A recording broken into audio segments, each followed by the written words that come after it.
I'm here. I made it. Yeah, this is going to be a longer stream. I've got Cheez-Its. I've got Cheez-Its here. We've got banana bread coffee. Banana bread mocha, actually. And it tastes like banana bread, not like mocha. We're just gonna get right into it. We're gonna do our typing first. All right, everything look good? Okay. All right, the typing is like the gameplay part. All right, let's see. Let's void. All right, I'm gonna do my best not to look. Like the mic is kind of in the way, so got my fingers on the home row. Hang on. Do you need to move? Are you good? Okay. I got dogs fussing right now. I think they're gonna settle. Okay. All right, if I look down, I can't see anything. I'm gonna lean this way. Hang on. Wait, I'm gonna move it so it's more in the way. Okay. So if I go to look, it's not gonna work, so hopefully I'll stop, you know? Okay. Let's go.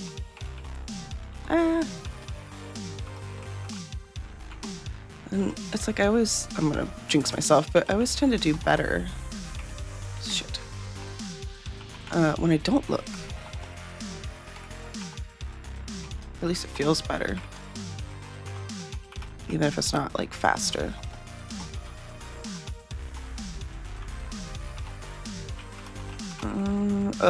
I didn't do that. Wait, shit. Okay.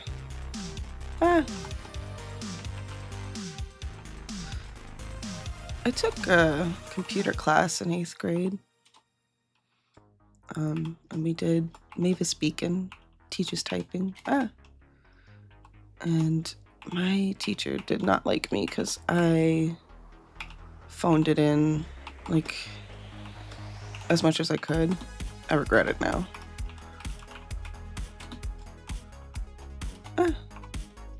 I know I've talked about this on the stream, but hello. Wait. Hang on. Okay. We'll figure out where the equal sign is someday. You see me moving my head to look? What the hell? Sure. That was nice. What? Info?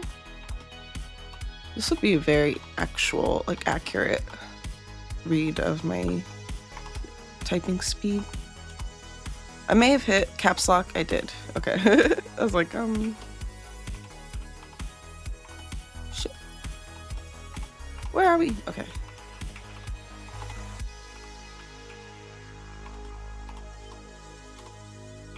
Four each. We'll get this someday.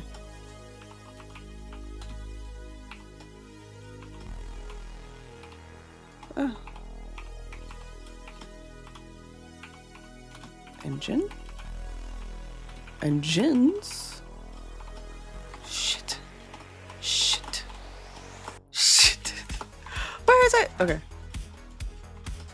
Okay, and of course she needs out now. Yep. Get up. Go. Okay. Reset.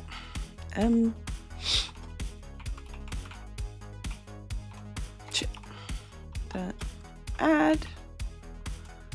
Are you good now, Maddie? Icon. Shit. See, I even said that the colon on the pinky is like really nice for, like, I don't need to move it, and then I'd move it anyways. This sounds spooky, like a Halloween song.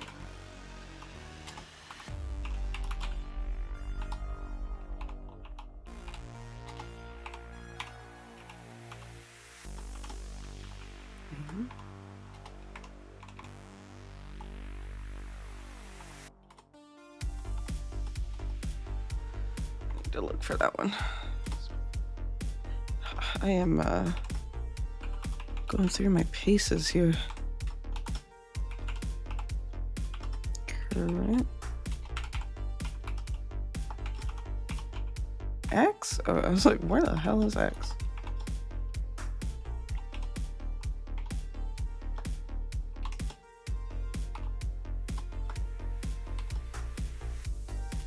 $15. Still in double digits. All right. Let's get into this. 2.7. Forward declarations and definitions. Take a look at this seemingly innocent sample program. Seemingly innocent. All right, we got main. So we're starting here. We remember this now. All right, let's adjust now that we can look at our keyboard. Okay, character output. The sum of 3 and 4 is add 3 and 4. Add is like a function, so it would want to pull it from somewhere, and it's not. Is it a function? A local function? Or... Look at this.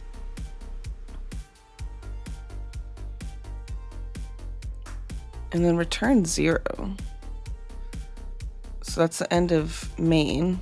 And then add is defined down here. It would not like that. Return x plus y. Okay.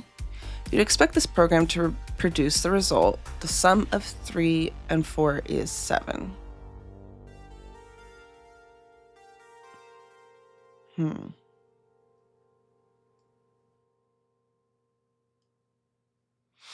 But in fact, it doesn't compile at all.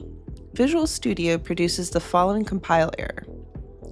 Add CPP error, add identifier not found. The reason this program doesn't compile is because the compiler compiles the contents of code files sequentially.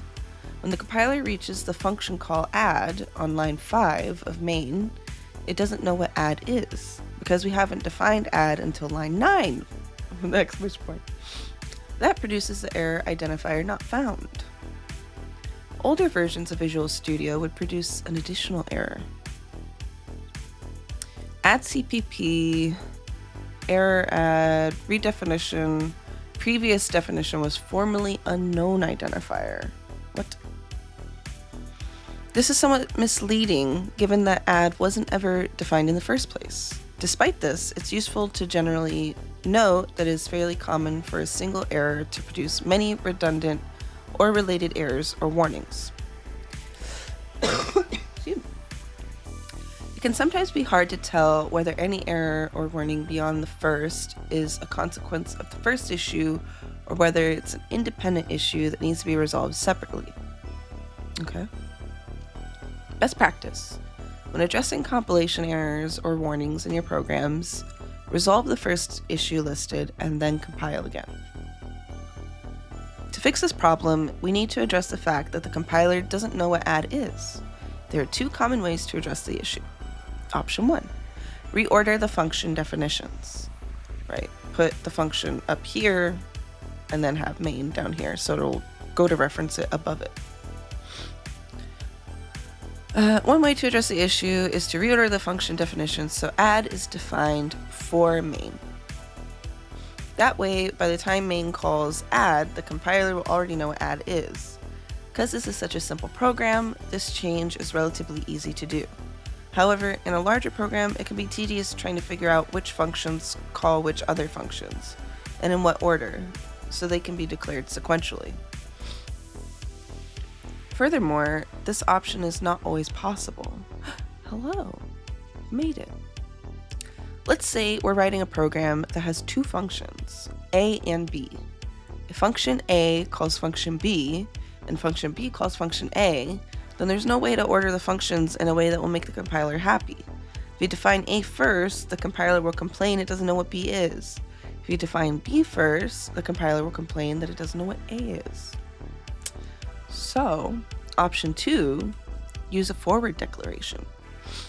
We can also fix this by using a forward declaration. A forward declaration allows us to tell the compiler about the existence of an identifier before actually defining the identifier. In the case of functions, this allows us to tell the compiler about the existence of a function before we define the function's body. This way, when the compiler encounters a call to the function, it'll understand that we're making a function call and can call it up the function and can check to ensure we're calling the function correctly, even if it doesn't know yet how or where the function is defined. Okay. To write a forward declaration for a function, we use a function declaration statement, also called a function prototype. Okay. The function declaration consists of the function's return type, name, and parameter types, terminated with a semicolon. The names of the parameters can be optionally included. The function body is not included in the declaration.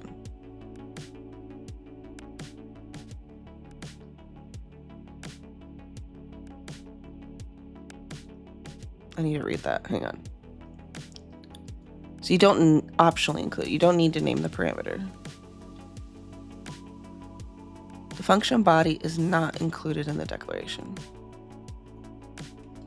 So it's like you're initializing the function, but you don't need to even talk about what it's going to do yet. You're just saying like, hey, it exists, right? Forward declaration,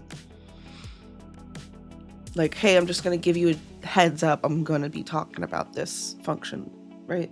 Is that basically what it's doing? I just literally just like liquefied banana bread. Okay. Here's a function declaration for the add function.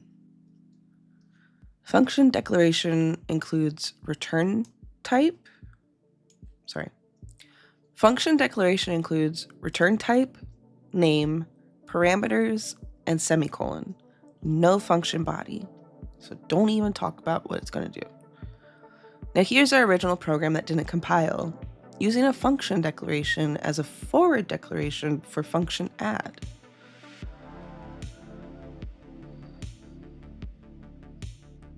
No wonder forward declarations can be applied to things other than functions, I'm thinking. Using a function declaration as a forward declaration for function add. So we've told the program, hey, this exists, using a function declaration. And then we're in main. Output, the sum of 3 and 4 is add 3 and 4. This works because we forward declared add above. Okay, so then it gets a little scared, but then it's like, well, I guess it does exist, so what is it? Is that what's happening? Even though the body of add isn't defined until here. Yeah. So it's like, well, it does exist here, so where's that info? Oh, it's here. It doesn't get scared.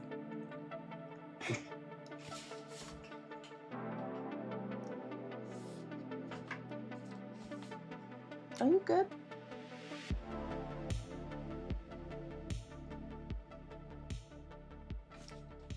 She's good.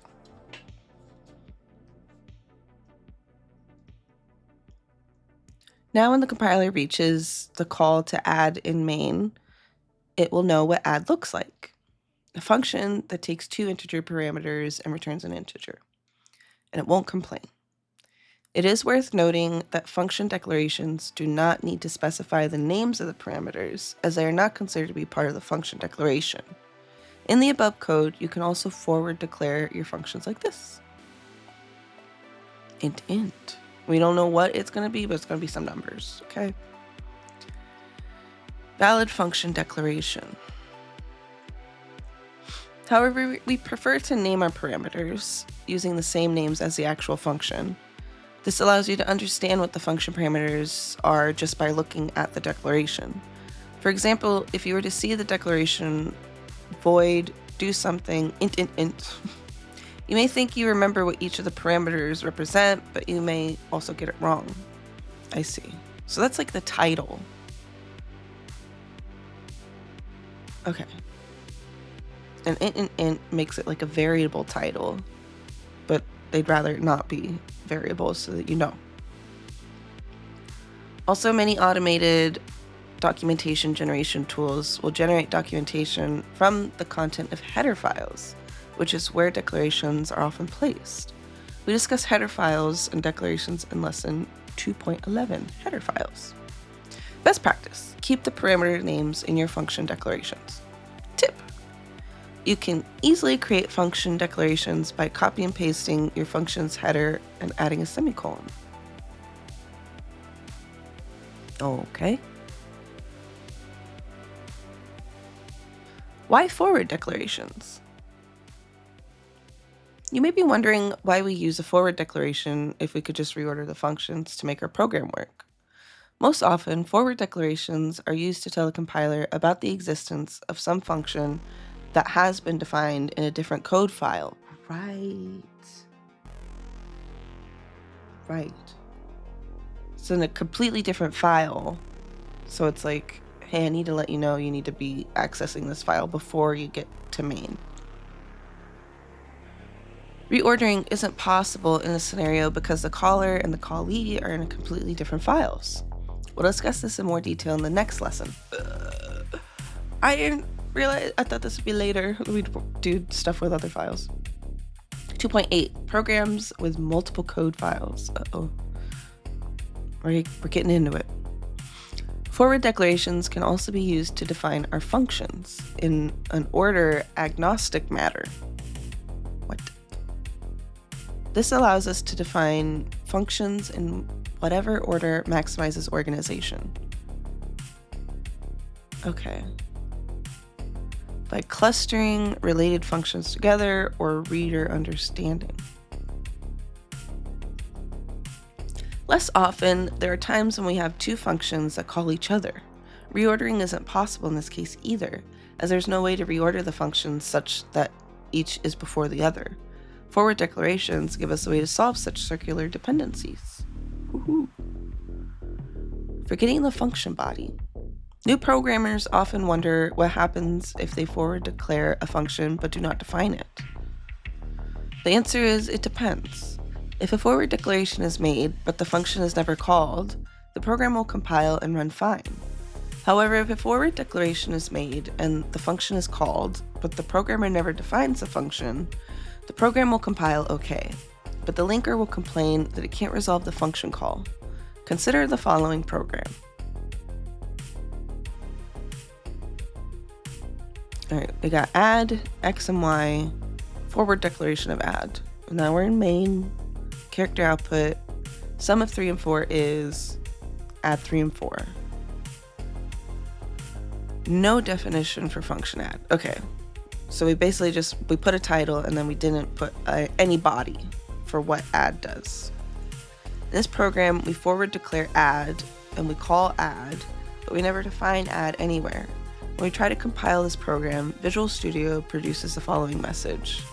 Compiling, linking, add object error, link 2001. Unresolved external symbol. Int, add, int. Yeah. What? Add.exe, fatal error. One unresolved externals.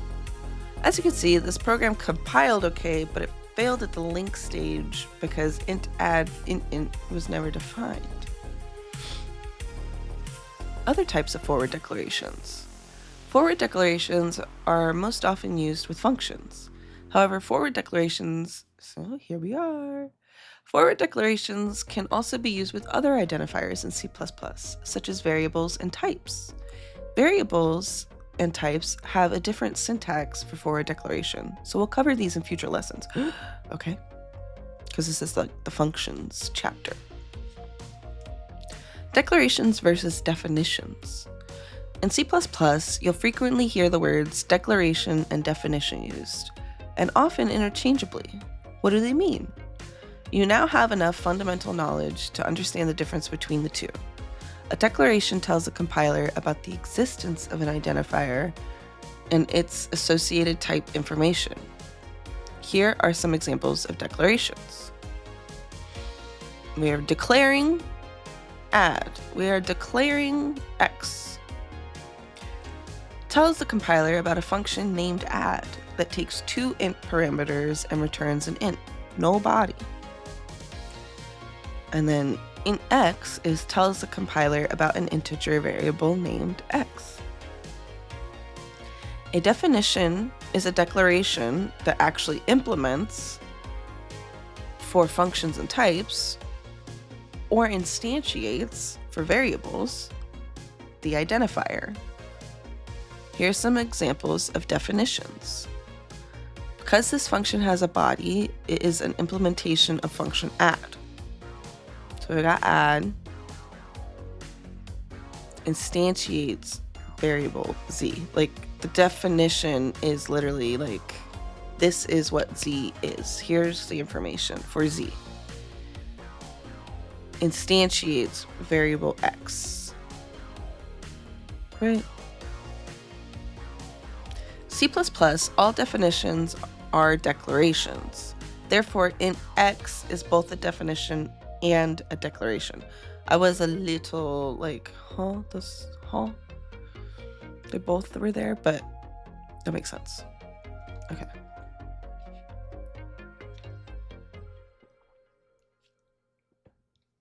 Ooh. Went down the wrong pipe for a sec. Okay. Conversely, not all declarations are definitions. Declarations that aren't definitions are called pure declarations. Types of pure declarations include forward declarations for function, variables, and types. Nomenclature. In common language, the term declaration is typically used to mean a pure declaration, and definition is used to mean a definition that also serves as a declaration. Thus, we typically call int x a definition, even though it's both a definition and a declaration. Right. Because that's like the most condensed, like as far as like a tree, like a lot of things are declarations, and a definition is like a type of declaration. So you would call it the furthest part of the tree, right? The most like succinct way you could describe it, basically. When a compiler encounters an identifier, it will check to ensure that the identifier is valid. That the identifier is in scope, that it is used syntactically, valid manner, etc. In most cases, a declaration is sufficient to allow the compiler to ensure an identifier is being used properly.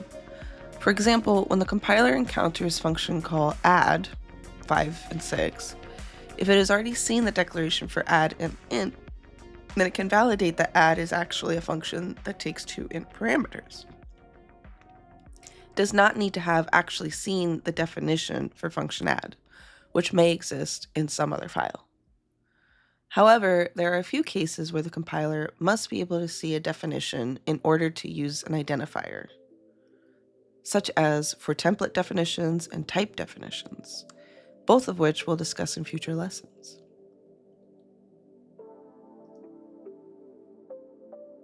Here's a summary table. Okay, this is nice. Declaration tells compiler about an identifier and its associated type information.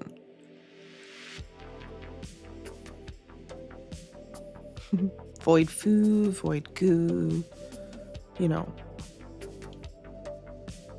int x, variable definition. Int x is a variable definition.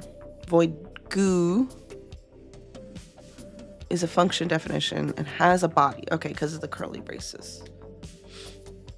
And then void foo without curly braces is a function forward declaration with no body. A definition. implements a function or instantiates a variable. Definitions are also declarations. Void foo with curly braces. Function definition has a body. Int x, variable definition. Okay. Pure declaration, a declaration that isn't a definition. Void foo, function forward declaration, no body. Declaration that isn't a definition. Okay, because we're declaring that foo is a function, but then we're not defining it because there's no body. Excuse me. So because it's not being defined, it's not a definition. But it is still declaring that the function exists. We're just purely declaring it, and that's it. Initialization provides an initial value for a defined object. Int x2, x is initialized to value 2. Gotcha. The term declaration is commonly used to mean pure declaration, and the term definition used for anything that is both a definition and a declaration. We use this common nomenclature in the example column comments. Okay. The one definition rule, ODR. The one definition rule, or ODR for short, is a well-known rule in C++. The ODR has 3 parts. Okay. 3 parts. Let's do this.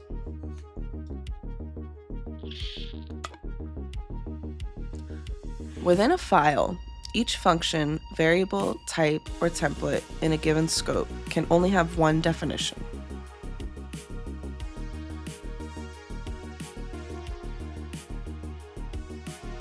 Definitions occurring in different scopes, like local variables defined inside different functions, or functions defined inside different namespaces, do not violate this rule. Okay.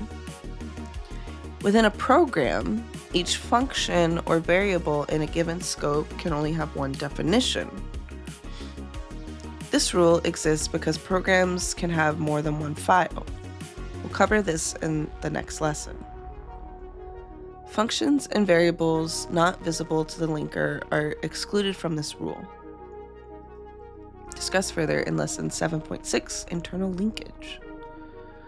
Types, templates, inline functions, and inline variables are allowed to have duplicate definitions in different files, so long as each definition is identical. We haven't covered what most of these things are yet, so don't worry about this for now. We'll bring it back up when it's relevant. Okay. Related content. We discuss ODR Part 3 exemptions further in the following lessons. Types, 13.1. Function templates, 11.6. Inline functions and variables, 7.9. Violating Part 1 of the ODR will cause the compiler to issue a redefinition error. Violating ODR Part 2 will cause the linker to issue a redefinition error. Violating ODR Part 3 will cause undefined behavior. We don't want that. Here's an example of a violation of Part 1. All right. We got our add function here, and then another add function. Don't do that. Violation of ODR. We've already defined function add. Don't do it again. Yeah, because now it's like, wait, dude, which one? Which one? Which one? Well, wait. We've already defined X. Oh, here and here. Stop it. Yes, stop it. The program's like, which one? Which one? In this example, function add int is defined twice in the global scope, and local variable int x is defined twice in the scope of main. The Visual Studio compiler thus issues the following compile errors. Error function int add int already has a body. Don't give it another one. See previous definition of add. Note. Go look at the other add you have. And then int x error int x redefinition. No, see declaration of x. X has already been declared, and you're trying to redefine it. Don't do that, right? Is that what it's saying? However, it is not a violation of ODR Part 1 for main to have a local variable defined as int x and add to also have a function parameter defined as int x. Okay, yeah, you can have add in the main and you can have add in the function, right? What would that be calling, right? These definitions occur in different scopes in the scope of each respective function. So they're considered to be separate definitions for two distinct objects, not a definition and redefinition of the same object. Right, so I can have like x up in here and in main, but not in the same place. Honestly feel like, although maybe not this. I feel like if we just swapped these two, it would maybe work. Not well, but it wouldn't violate the ODR, right? For advanced readers, functions that share an identifier but have different sets of parameters are also considered to be distinct functions. So such definitions do not violate the ODR. We'll discuss this further in lesson 11.1. Introduction to function overloading. Don't overload the function. Functions that share an identifier but have different sets of parameters.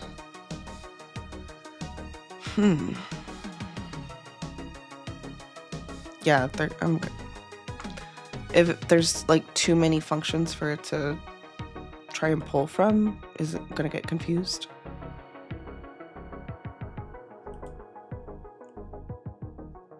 All right, quiz time. Question 1.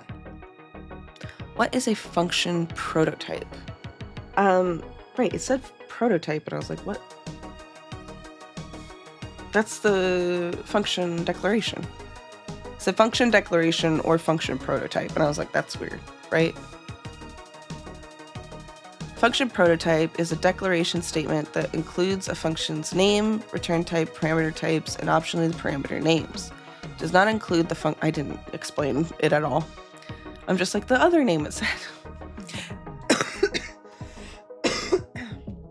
It does not include the function body. It tells the compiler about the existence of a function before it's defined. That's a function declaration. So I'm pretty sure we got that right, but I just want to see.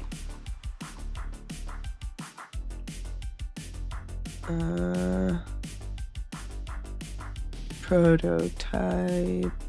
Hang on.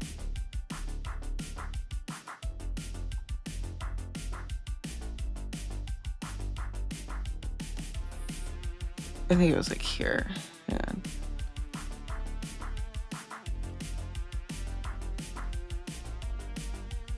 Okay, to write a forward declaration for a function, we use a function declaration statement, also called a function prototype. Just making sure. Just checking. I did not explain it, but I did remember the other one. Whoops. Okay, what is a forward declaration? It is still like letting the program know something's gonna happen, but it can also be a variable or a type. Is a type different from a variable? Hang on.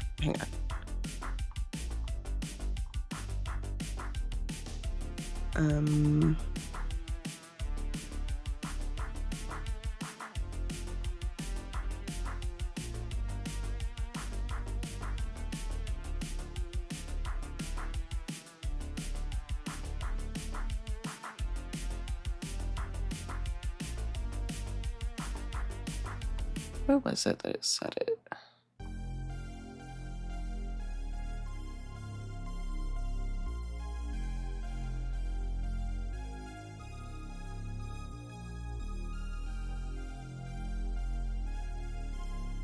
Cannot be used with other identifiers in C++, such as variables and types. I remembered. Oh my gosh. Okay. So, yeah. Forward declaration tells the compiler that an identifier exists before it's actually defined. Yes. How do we declare a forward declaration for functions? I'm like, how do I say this?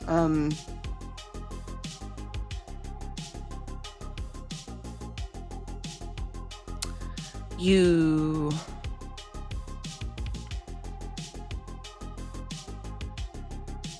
put the function title, no body, and then you can define it later. For functions, a function declaration prototype serves as a forward declaration. Question 4. Write the function declaration for this function. What? Use the preferred form with names. What?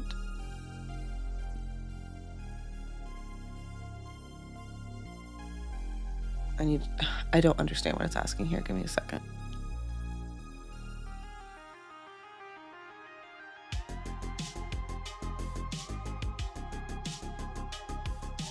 Use the preferred form with names. Okay. So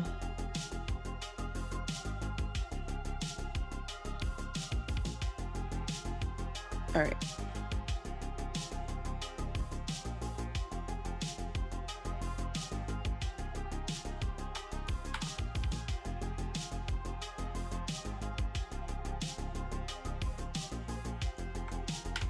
And then I think a semicolon, right? Am I crazy? We've declared that domath is going to be this, and we've named them. They like that it's defined, right? And then after main, I mean, I don't know. Or maybe we could just put it in main. Yeah.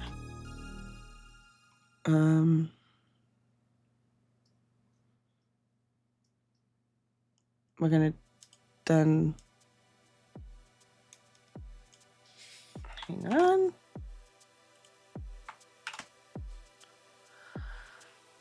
This doesn't look right. Give me a moment.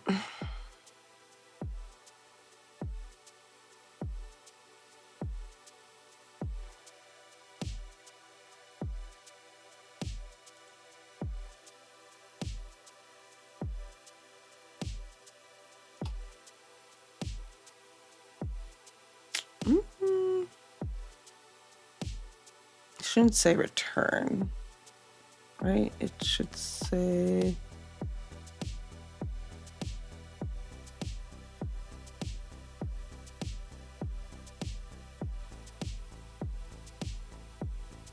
I don't know what we're doing here. I'm just like, hang on. Write the function declaration for this function. This is the declaration. It's not set, is it? Change not saved. Okay, so it's not one error. What's the error? Brr. Expected a semicolon. What? Line 8. You know, semicolon here. Oh. Here you go. Oh, now it's really upset. Now it's real mad.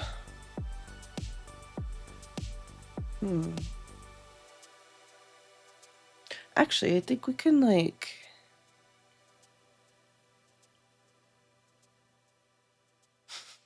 This is difficult because I'm like, what?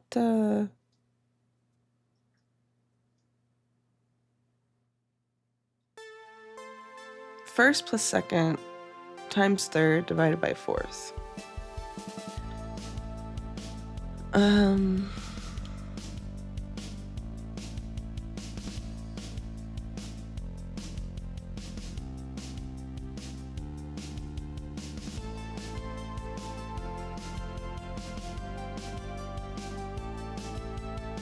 my brain's just like, how do I get first? What first and second and third and fourth are? How are we?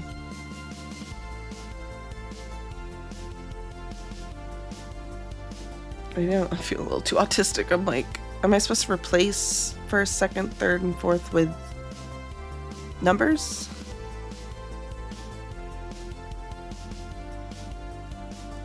Write the function declaration for this function. Okay, that is the function.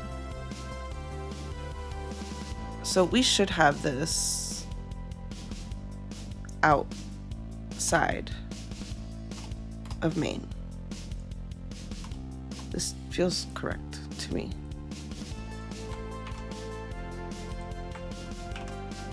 Is it mad? It's not mad. No issues found. Give me a second.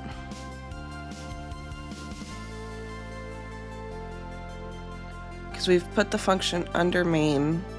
No issues are found. We have forward. We've function declared it, right? We've forward declared it. So it wasn't afraid. We didn't call it. We did, right? Oh, the lag's bad. All right, let's see what happened. Don't forget the semicolon at the end, since these are statements. Yes. Ooh, Russia. Okay. Held a message. Block terms. I feel like Airhammer blocked that recently. Denied.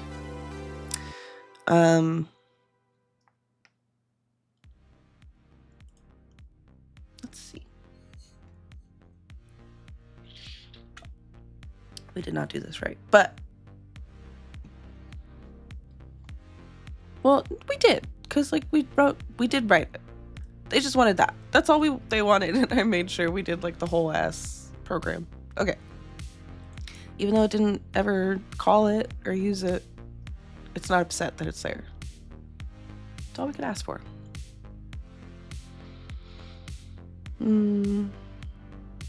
Yeah, don't forget it at the end. We did it. We did it. Question 5. For each of the following programs, state whether they'll fail to compile, fail to link. Oh, the ODR. This is going to be a problem because I wasn't understanding that part super well. If you're not sure, try compiling them. Okay. Let's see. We have a forward declaration of add. Main, call add, and then we define. I think it's going to she's going to be good to go. It's going to compile. Or compile and link. I think it will compile and link successfully. No, it won't. This is saying there's going to be 2, and then we're saying to add 3 numbers. So it's going to fail to link? Like it's not linking up because it's like, huh? You say what? Or is it going to fail to compile? Like it just, I think this feels like more compile error than the linking error. Doesn't compile. We're right. Compiler will complain that it can't find a matching add function that takes 3 arguments. See, we almost missed it. I was like, this looks fine. Nope. That was a sneaky one. The forward declaration of add only has 2 parameters. All right, this one. I think this one will also be upset because, I don't know if it would be a link. I don't know exactly what a linking error is, so we'll figure this out. But this looks like compile error. You're having a forward declaration of 2 ints, and then you're saying, yeah, actually there's 3. And so it's like, what? You said there'd be 2. And then later you go on to define the 3 of them, but it's like, but you said it'd be 2. That feels like a compile error. Doesn't compile. The compiler will complain that it can't find a matching add function that takes 3 arguments. The forward declaration of add only has 2 parameters, and the definition of function that has 3 parameters hasn't been seen yet. I haven't seen that. You said it'd be 2. This is wrong. Okay. All right, we've got 2 ints, forward declaration, character output, adding 2 ints, but then it defines it with 3. That's gotta be a compile error still. I'm like, I don't know what a linking error is. Because it would be happy at this point. Like, yep, you said there'd be 2. Here's the 2. Now, wait, what does add do? I only have 2, so it probably would. Oh, maybe it'd be a linking error because it might. No, I think it'd just be a compile error. This is not right. Damn it. Doesn't link. So I'm like, it maybe because it'll just take these 2 and maybe just be waiting for information for Z. Like, it's not going to be like that upset. Compiler will match the forward declaration of add to the function call to add in main. However, no add function that takes 2 parameters was ever implemented. We only implemented one that took 3 parameters, so the linker will complain. Okay.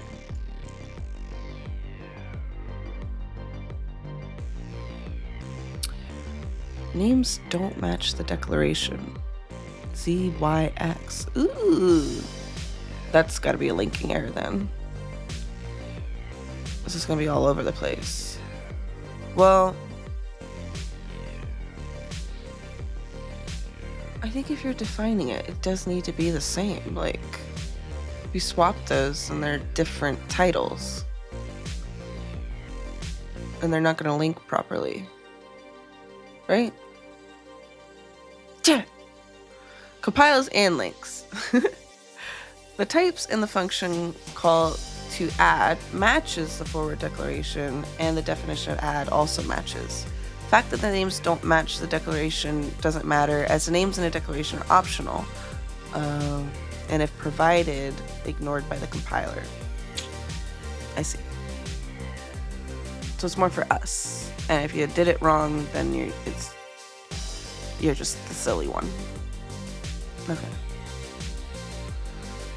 And we got 3 ints. We want to add 3 ints. Character output, add 3. 3 plus 4 plus 5. And then, yeah, I feel like this, wait. In X1, no parameter names.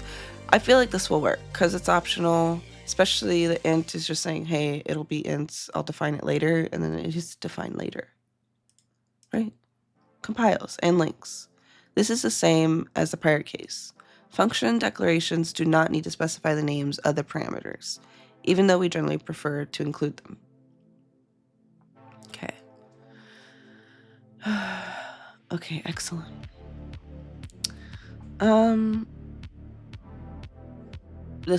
This is a violation of the ODR. We cannot have add twice.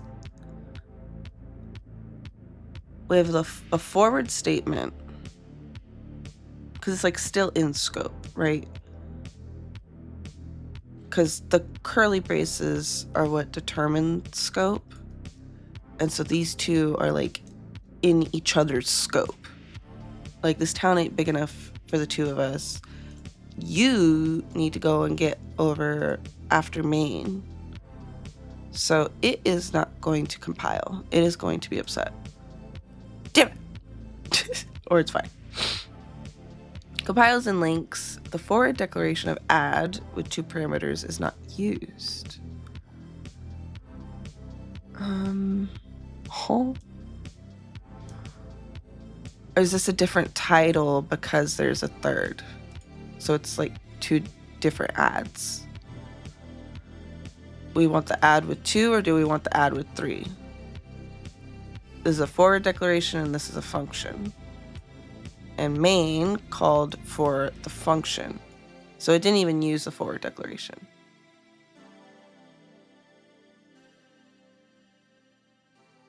is not used. Okay. Interesting. That I never would have guessed. I'm like, I understand now. But if they both had 2, this is still a declaration, this is a function.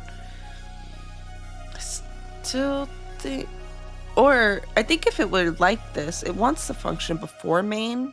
So if you forward declared it and then said the function, like if this wasn't 3, if it was just the 2, then I think you'd be forward declaring kind of for no reason, but it maybe wouldn't be annoyed that you did it. Like you're wasting lines, but right? Is that what's going on there? All right. I think we'll take a little break. I'm just gonna walk around a little bit. I'm just like, oh, we have to do other files. It's scary. This is kind of the part of programming that I've always been a little, I don't get it, you know.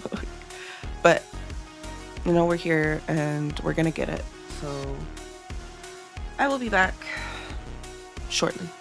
Thank you.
Cheese It time and then I'm back.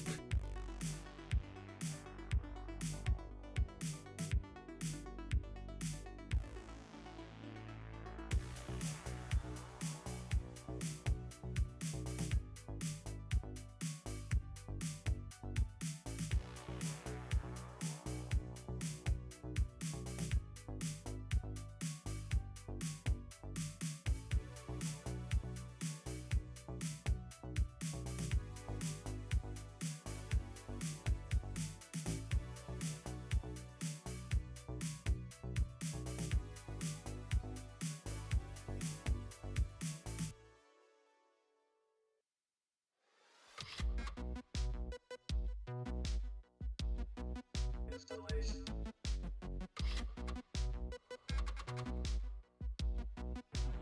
Let's play.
We're back. Oh my goodness.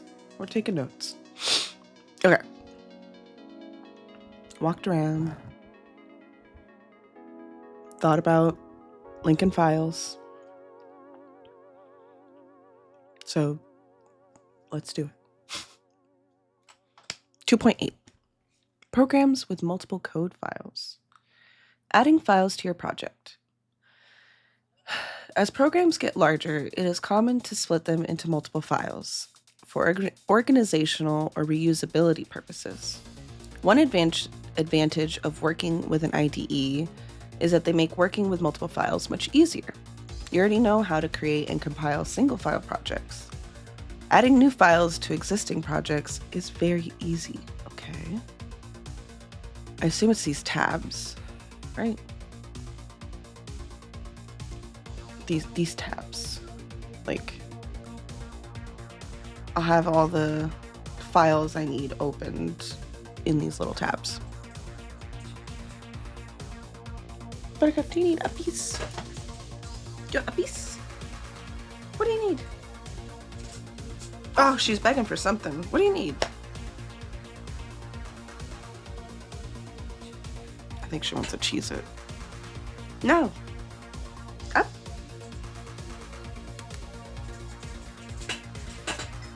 Oh, we did it. We good?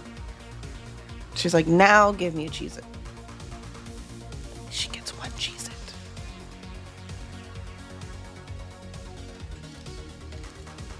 Madison?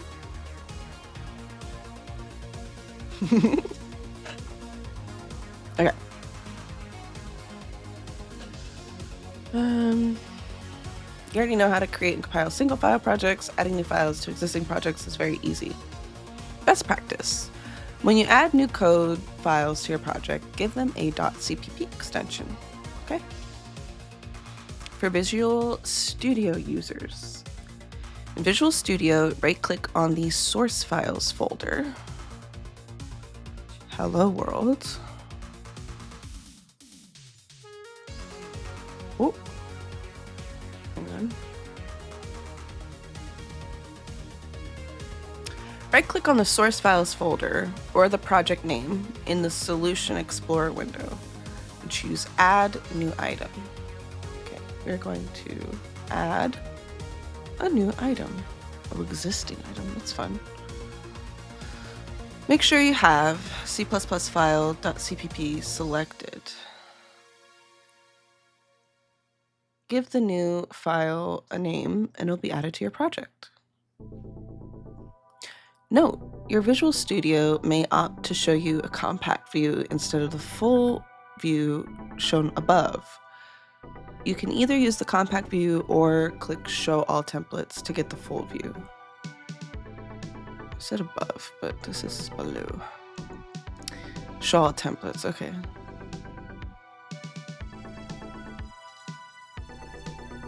Okay.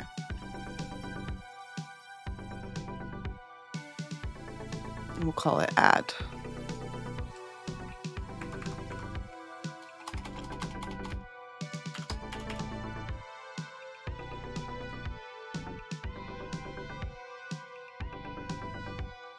Note, if you create a new file from the File menu instead of just from your... If you create a new file from the File menu instead of from your project in the Solution Explorer, the new file won't be added to your project automatically. You'll have to add it to the project manually. To do so, right-click on Source Files. Cable fell.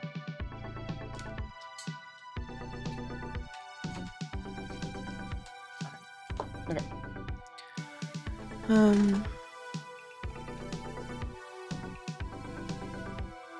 Right-click on Source Files in the Solution Explorer.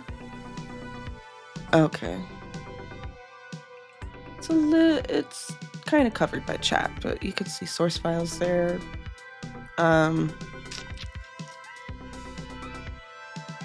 Choose Add, Existing Item, and then select your file.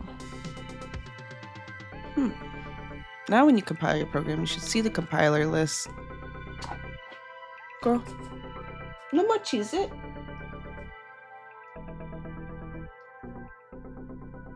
No more. They're thinking. No. Coming to terms with it. No more. No. Go. Go.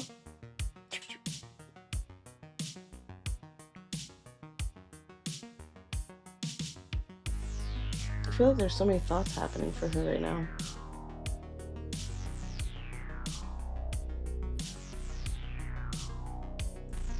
It's okay. It's okay. Lie down. Lie down.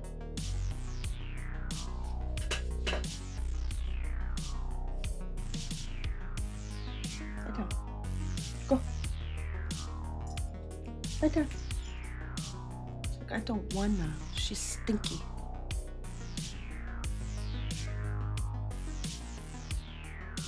What's going on here? Lie down.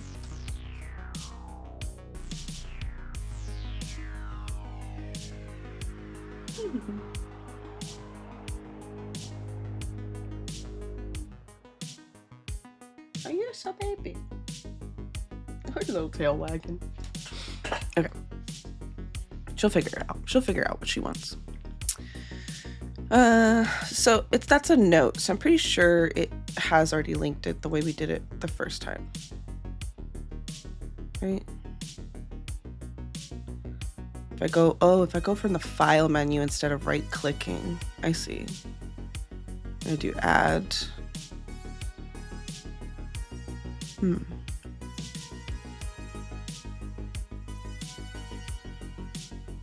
Now when you compile your program, you should see the compiler list in the name of your file as it compiles it. We're gonna skip this because we aren't using that. VS Code. A multi-file example. In lesson 2.7, forward declarations and definitions, we took a look at a single file program that wouldn't compile, because add is asked about later. When the compiler reaches the function call to add on line 5 of main, it doesn't know what add is. Excuse me. Because we haven't defined add until line 9. Our solution to this was to either reorder the functions, placing add first, or we use a forward declaration for add. Now, let's take a look at a similar multi-file program. Add CPP, which we have open, has this function in it. Let's save that.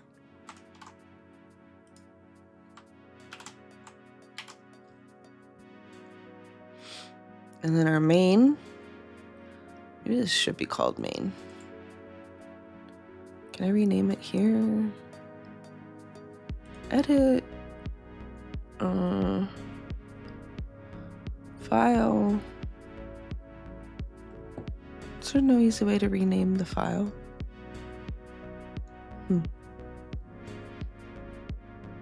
I guess save as. Then it'd be.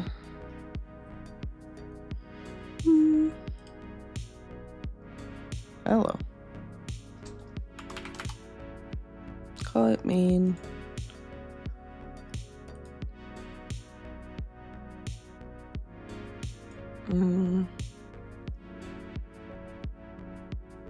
Sorry, where is that?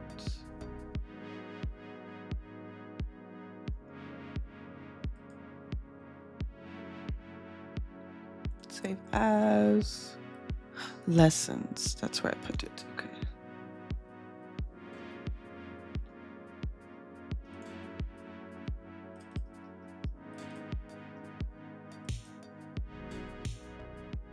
Okay, I want to close add and rename it lowercase a. I just feel that that's better.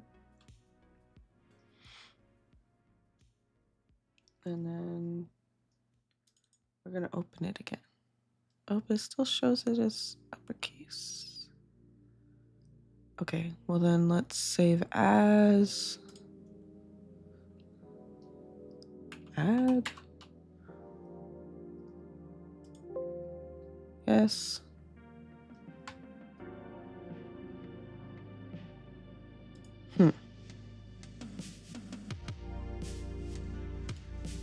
Well, this is what we're gonna have to do. We're gonna have to delete it.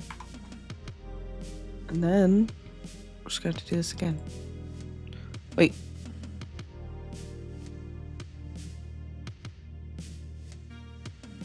See, this is the problem. Main. Getting all confused.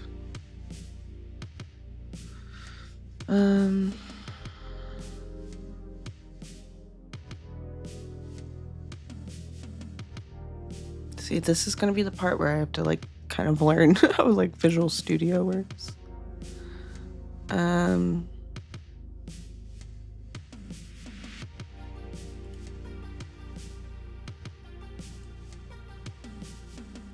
This is the folder, Hello World, source files.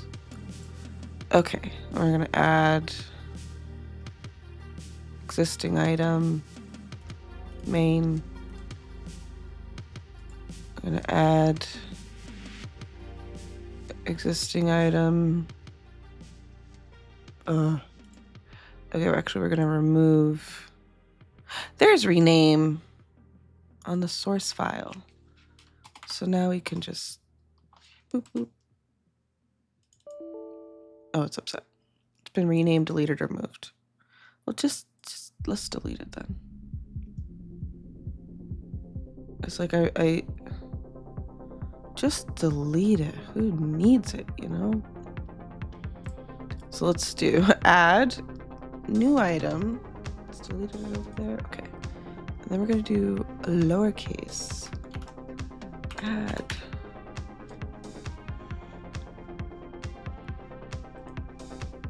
Excellent.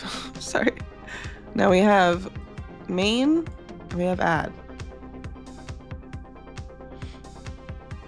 So add is going to be this. And our main is going to call it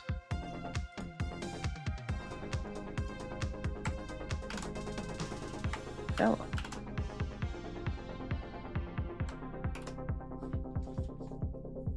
All right, character output, the sum of 3 and 4 is add compile error.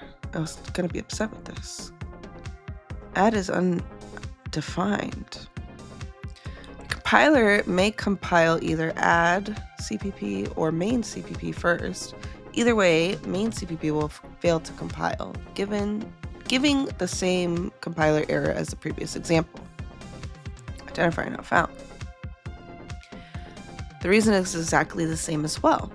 When the compiler reaches line 5 of main CPP, it doesn't know what identifier add is. Remember, the compiler compiles each file individually. It does not know about the contents of other code files, or remember anything it has seen from previously compiled code files. So even though the compiler may have seen the definition of function add previously, if it compiled add CPP first, it doesn't remember it. This limited visibility and short memory is intentional for a few reasons.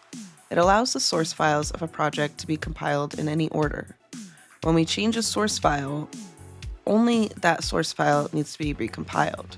It reduces the possibility of naming conflicts between identifiers in different files.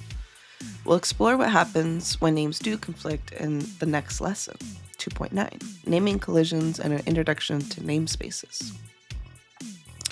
Our options for a solution here are the same as before. Place the definition of function add before function main, or satisfy the compiler with a forward declaration. In this case, because function add is in another file, the reordering option isn't possible. The solution here is to use a forward declaration. So forward declaration is literally going to say, I'm pretty sure, like, hey, you should go try to get the add from a file at some point.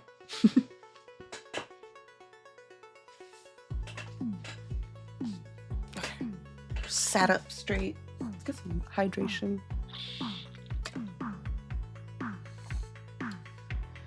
Okay.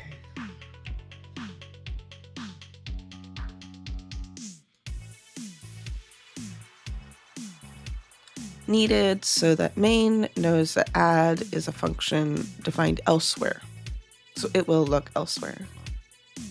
And add stays the same. So we add this.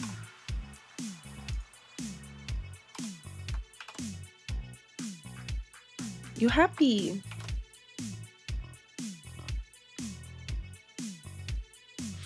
Now, when the compiler is compiling main, it will know what identifier add is and be satisfied. The linker will connect the function call to add in main CPP to the definition of function add in add CPP. Using this method, we can give files access to functions that live in another file. Try compiling add CPP and the main CPP with the forward declaration for yourself. If you get a linker error, make sure you've added add to your project or compilation line properly.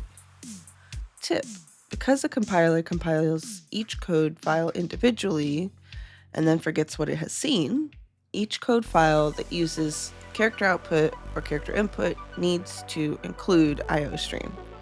You can't have IOStream in one and then just assume the others will be able to pull IOStream. You have to say you also need IOStream as well.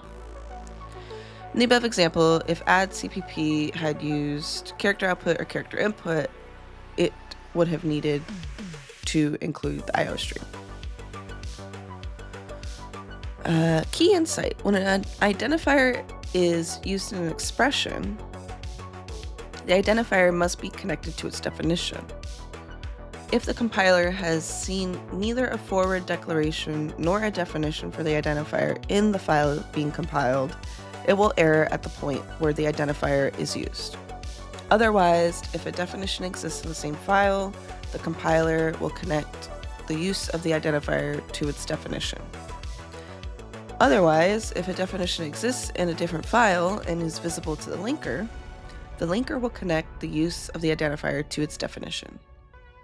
Otherwise, the linker will issue an error indicating that it couldn't find a definition for the identifier. Something went wrong. I don't know. Let's go ahead and let's try this. Control F7. Compiling main. Let's not pin it. What? And then compile add. Did that work? Wait. Huh? 7. Okay, we've compiled add now. Succeeded. And then F5. Building. There were build errors. ¿Por qué? No. Main already used in hello world. Remove. Sorry. Delete. Just delete it. All right, let's try this again. I don't know if I have to recompile after, I'm not sure fully how much the compiler, how much compiling does.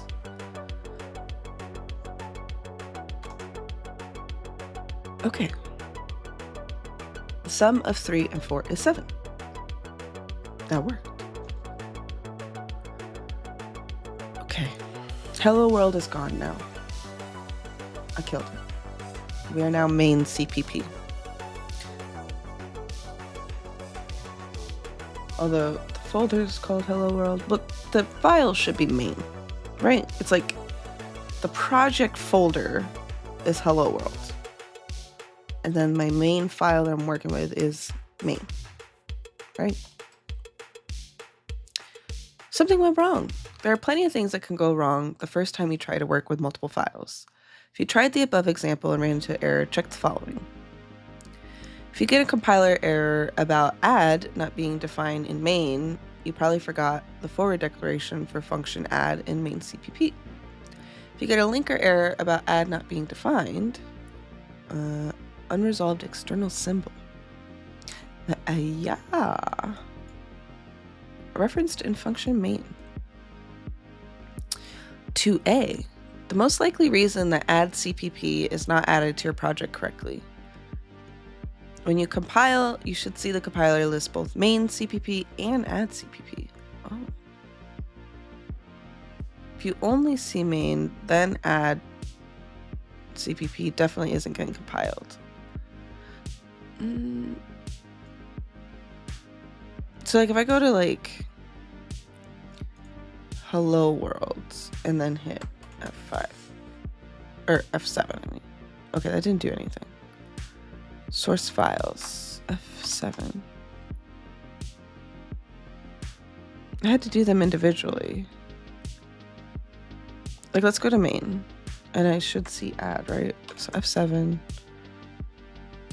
I don't see anything about add down there.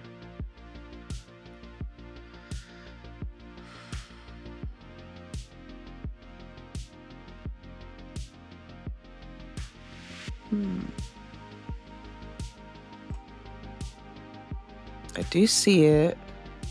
If you're compiling on the command line, don't forget to include both main and add in your compile command.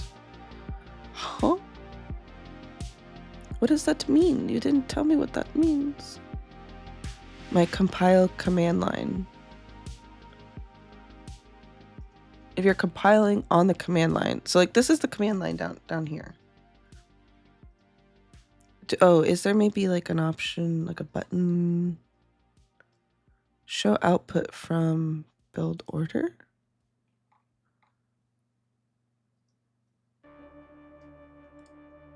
Build. This one sounds really spooky. Clear all.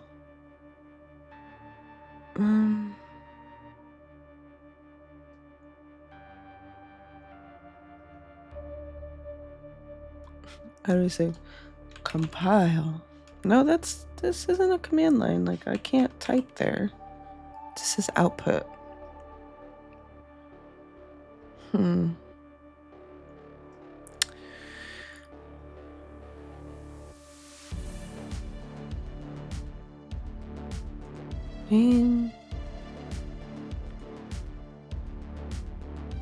I mean, it shows it right there. Add, add.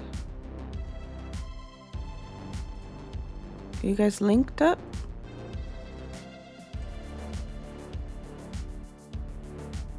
I mean, it did pull it.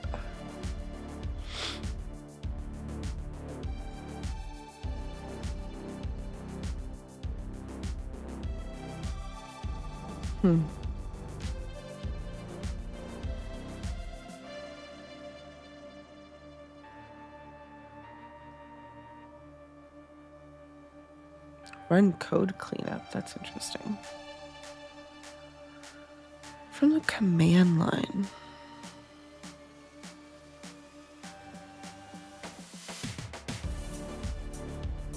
Like, where is the compile button? You know, why do I have to do F7?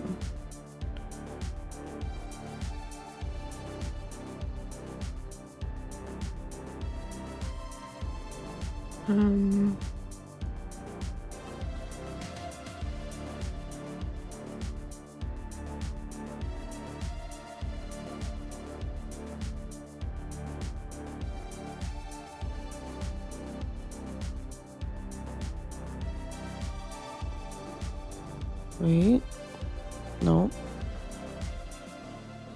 There's just like no, okay, project,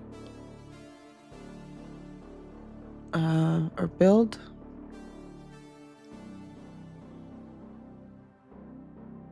Compile, if I just hit compile, what's she doing? Okay, wait, no, wait, I'm in add, so.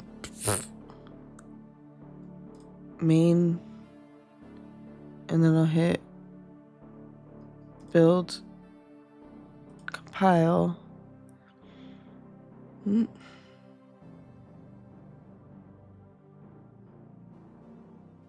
feel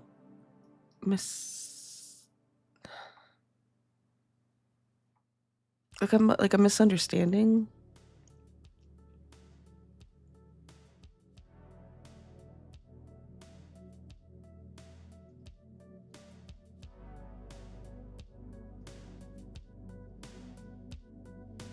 Like it got compiled because we did it ourselves. But I'm feeling like it's saying you should just be able to hit compile and it does all of them.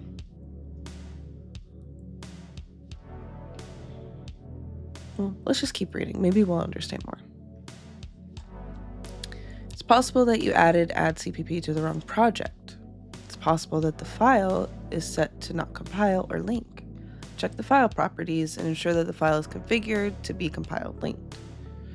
In CodeBlocks, okay, I'm not doing that. In Visual Studio, there is an exclude from build option that should be set to no or left blank. Make sure you check each build configuration. Debug and release separately. Do not include add CPP from main CPP. While doing so in this case, including CPP files increases the risk of naming conflicts with other unanticipated consequences. She's still fussing. Especially as programs get larger and more complex. Ma'am.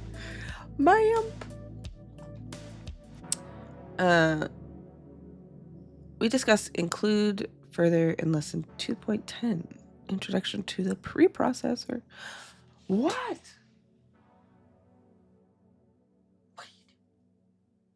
What are you doing?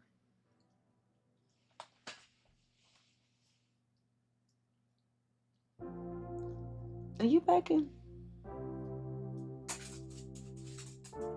You go outside?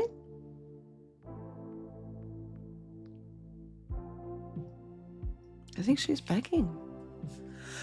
We're almost done with this one. We gotta do our quizzes. I want to make sure to try to do a break after each lesson so that I don't tire myself out since this will be longer. Summary. C++ is designed so that each source file can be compiled independently with no knowledge of what is in other files. Therefore, the order in which files are actually compiled should not be relevant. We will begin working with multiple files a lot once we get into object-oriented programming. So now's as good a time as any to make sure you understand how to add and compile multiple file projects. What do you need? Reminder, whenever you create a new code file, you will need to add it to your project so that it gets compiled. It's in the project. Quiz time. Question number 1. Split the following program into 2 files. Oof. Main and input. Main should have the main function, and input should have the getInteger function. Okay, so let's. It's okay. All right, we're right-clicking Hello World.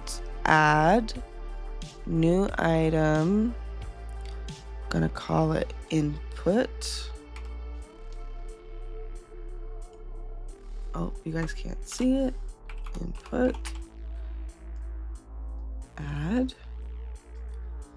We're gonna have getInteger in here.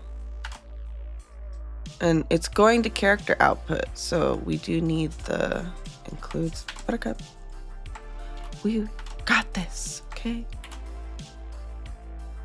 And then in main, we will change this now to this.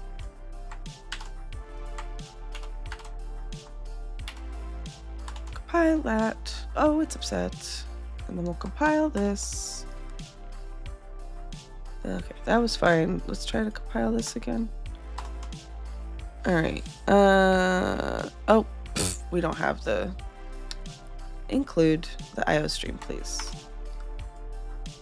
You can't be. Oh, hello.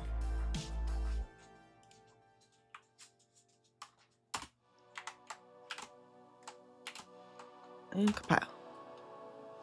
Still not happy. getInteger. Identifier not found. We need to forward declare it. We need to forward declare input, right? Or forward declare getInteger. So it's this plus a semicolon.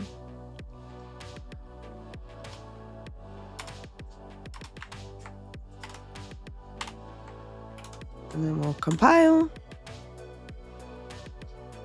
We did it. Okay, so F5, enter an integer. 2, enter an integer. 5, 2 plus 5 is 7. We did it. See, we ran into the road bump, but we figured out what the problem was in like a second. Okay, excellent. Show solution. I need to take Buttercup out, so I'm so glad that was the only thing. We need IO stream since we use it in this file. We need IO stream here too since we use it in this file as well. And we need a forward declaration for function get integer. If you get an error from the linker regarding an undefined reference to get integer, then you probably forgot to compile input. Okay, I will be right back. We did it. We're gonna go on to 2.9. Naming collisions. Buttercup. Buttercup, spin. Spin. Oh, she didn't spin. She did a praying hands. Naming collisions and an introduction to namespaces. I will be right back. Bye.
I am back.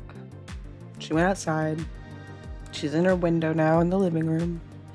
I believe she is happy. All right. How we feeling, chat?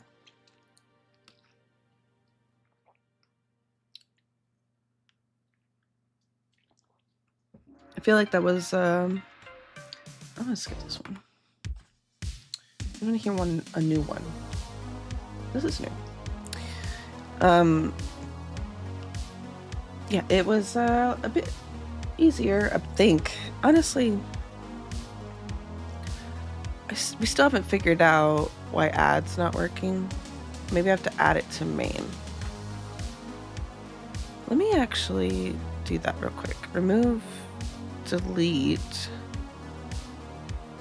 I'm gonna remove.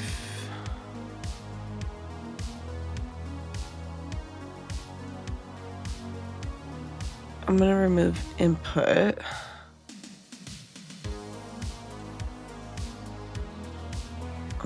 Delete.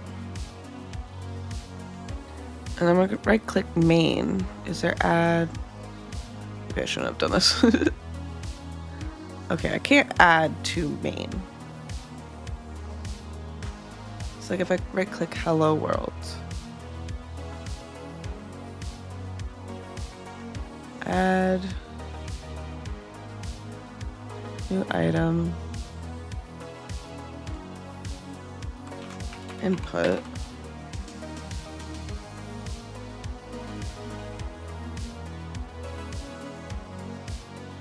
Okay, like, I mean, let's put it in the source file still. Let's go back so I have input working. Sorry, I will copy and paste it. Jump to the bottom. Comments, whoa. Turned down for what? That was like a week ago. I thought it was going to be an old comment because of the reference. Okay. Oh, this is helpful. This site is great. It is. Okay. And we'll keep the IO stream here. Save. Compile. Input.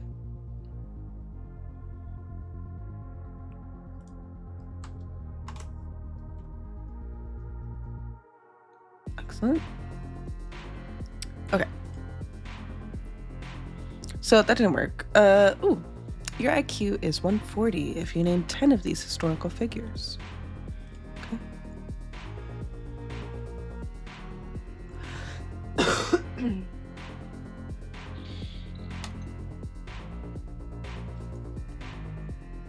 Ooh, okay, story time.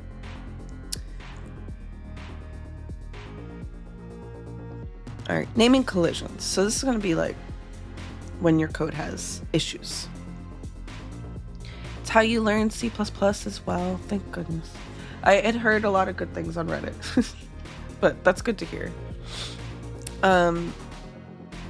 We're taking it pretty slow, but I feel like that's helping me like really grasp everything, you know. Let's say you're driving to a friend's house for the first time, and the address given to you is 245 Front Street in Mill City. Upon reaching Mill City, you take out your map, only to discover that Mill City actually has two different front streets across town from each other. Which one would you go to? Unless there were some additional clue to help you decide. You remember your friend's house is near the river. You'd have to call your friend and ask for more information.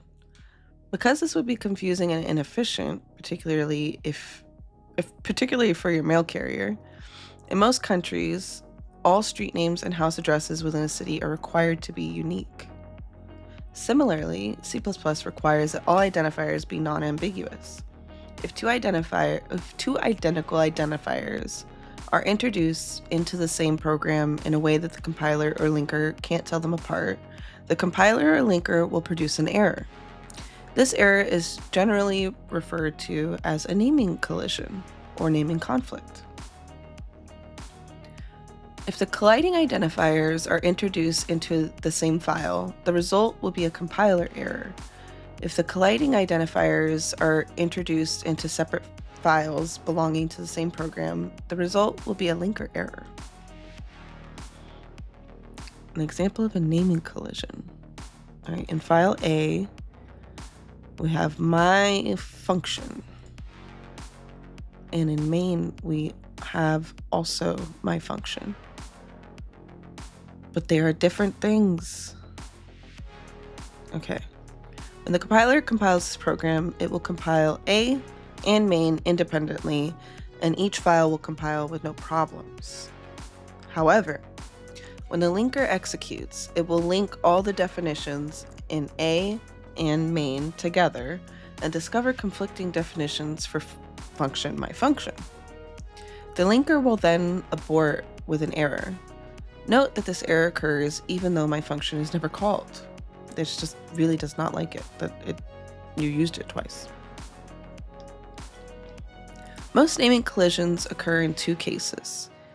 Two or more identically named functions, or global variables, are introduced into separate files belonging to the same program. This will result in a linker error, as shown above. Two or more identically named functions or global variables are introduced into the same file, which will result in a compiler error. Okay, so compile error is like per file, and then a linking error is after they're compiled, they didn't link up right. Okay. As programs get larger and use more identifiers, the odds of a naming collision being introduced increases significantly. The good news is that C++ provides plenty of mechanisms for avoiding naming collisions. Local scope, which keeps local variables defined inside functions from conflicting with each other, is one such mechanism. But local scope doesn't work for function names. So how do we keep function names from conflicting with each other? Scope regions. Back to our address analogy for a moment. Having two front streets was only problematic because those streets existed within the same city. On the other hand, if you had to deliver mail to two addresses, one at 245 Front Street in Mill City and another address at 245 Front Street in Jonesville, there would be no confusion about where to go. Put another way, cities provide groupings that allow us to disambiguate addresses that might otherwise conflict with each other. A scope region is an area of source code where all declared identifiers are considered distinct from names declared in other scopes, much like the cities in our analogy. Okay. Two identifiers with the same name can be declared in separate scope regions without causing a naming conflict. However, within a given scope region, all identifiers must be unique, otherwise a naming collision will result. Okay.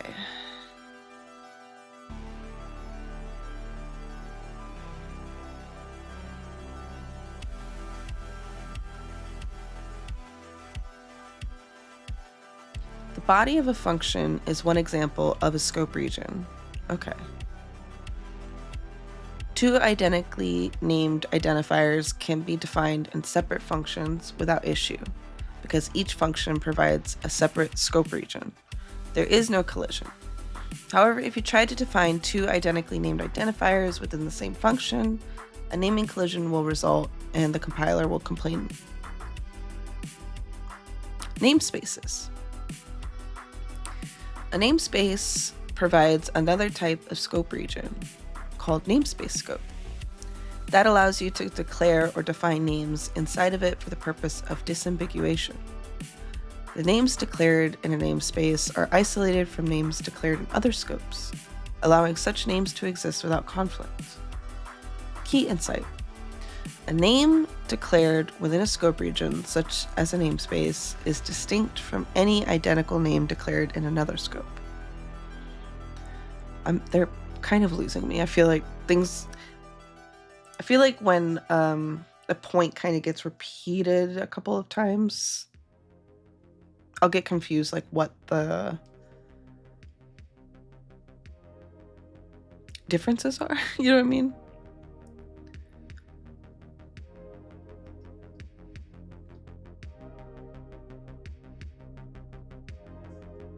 The names declared in a namespace are isolated from names declared in other scopes. I feel like I'm not getting that for some reason. For example, two functions with identical declarations can be defined inside different namespaces. And no naming collision or ambiguity will occur. Namespaces may only contain declarations and definitions, variables and functions. Executable statements are not allowed unless they are part of a definition within a function. So, see, sometimes like when I'm like, I'm not getting it, I'm like, you know what? I think I'll get it when I listen to the stream back, you know, in a few days. I always try to not really rewatch the streams, but I'll just like let it play like while I work to try and just like really absorb what the hell I was saying.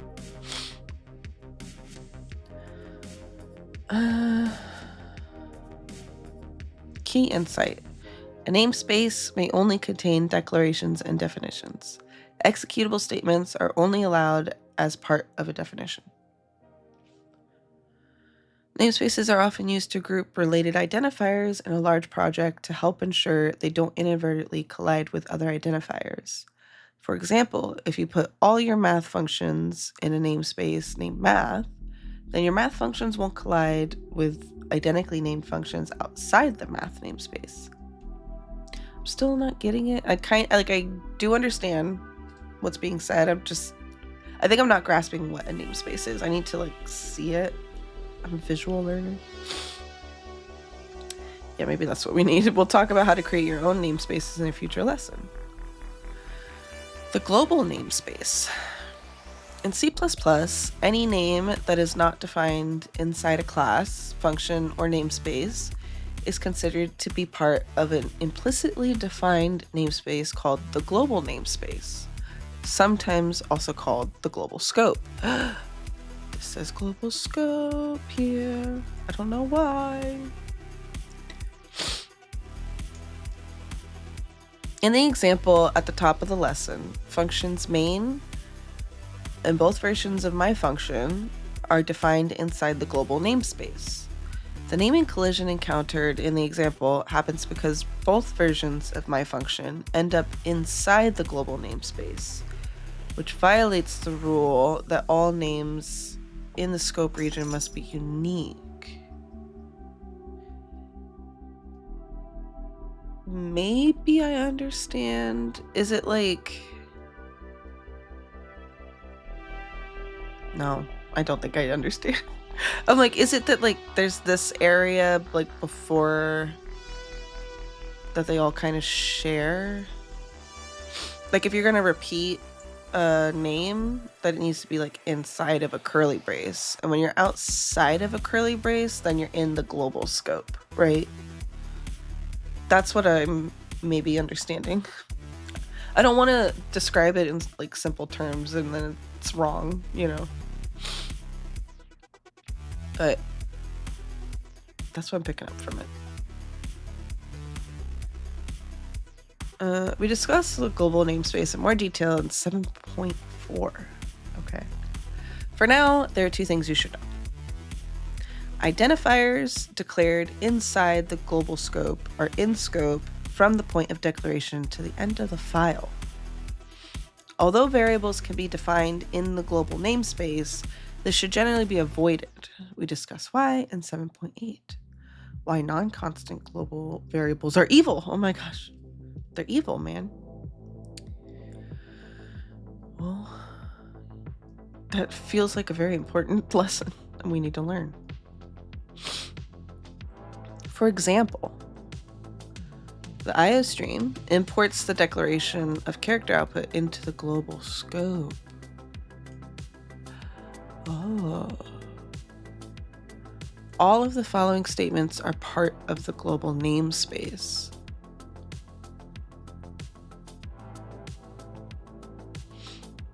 void in okay, function forward declaration are part of the global namespace.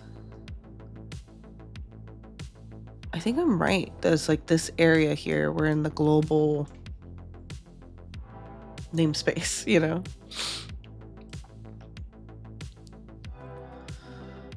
Compiles but strongly discourage non-constant global variable definition without initializer. Compiles but strongly discouraged. Not the same thing. Non-constant global variable definition. Compile error. Executable statements are not allowed in namespaces. Okay, yeah, that would need to be like in main or in a function. Okay.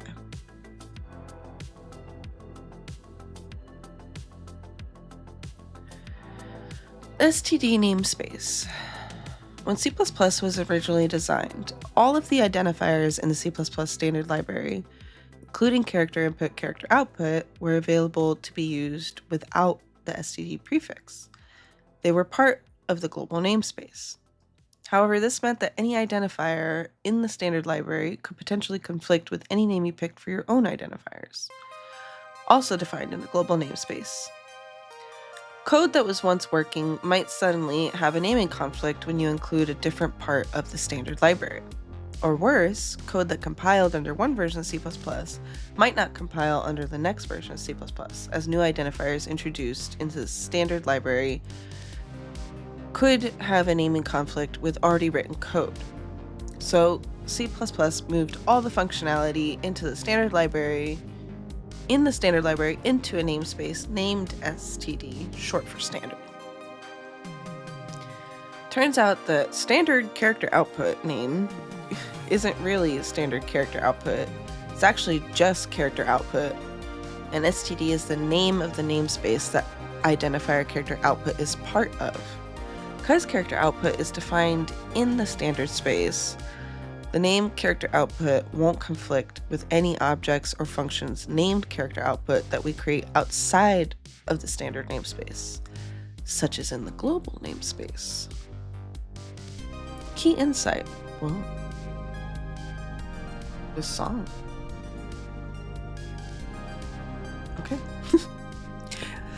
Excuse me.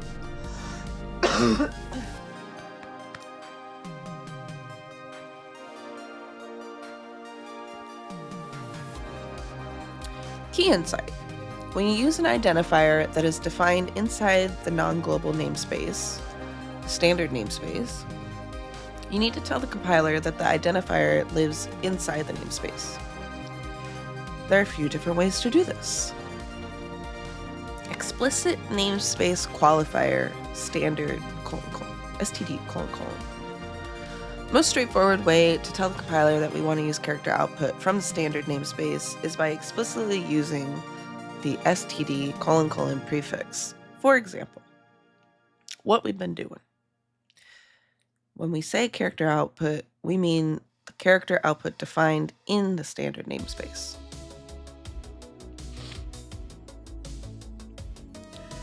The : symbol is an operator called the scope resolution operator. Whoa. Please resolve the scope of this. The identifier to the left of the : symbol identifies the namespace that the name... Okay, the identifier to the left of the symbol identifies the namespace that the name to the right of the symbol is contained within. If no identifier to the left of the symbol is provided, the global namespace is assumed. Ooh. Assumed to be what? So when we say standard character output, we're saying the character output that is declared in namespace standard. This is the safest way to use character output because there's no ambiguity about which character output we're referencing. The one in standard namespace, okay?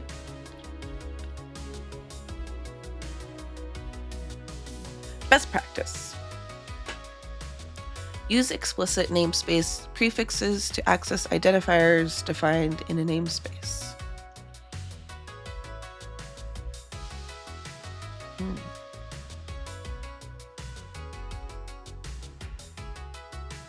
When an identifier includes a namespace prefix, the identifier is called a qualified name. It has the qualifications.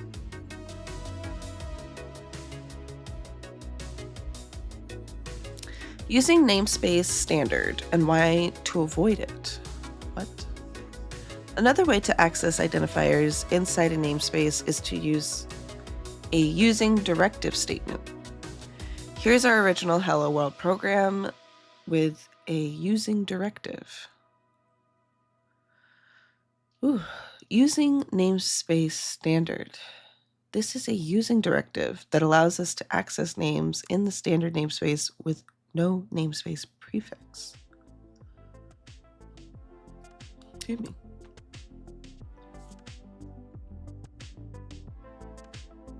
A using directive allows us to access the names in a namespace without using a namespace prefix. So in the above example, when the compiler goes to determine what identifier character output is, it will match with standard character output, which, because of the using directive, is accessible just as character output.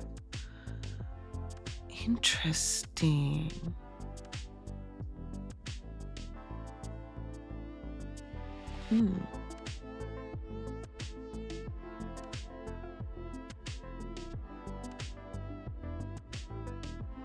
Yeah, I was like, is this encouraged or not? What engine am I using? The compiler we're using, or the IDE, is Visual Studio. We're gonna later learn Unreal, but that's much further in the future.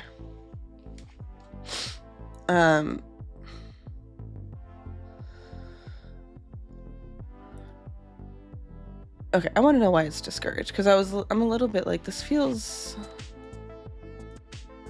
good, but I guess maybe there'd be other libraries that could use that, and so you wouldn't want it to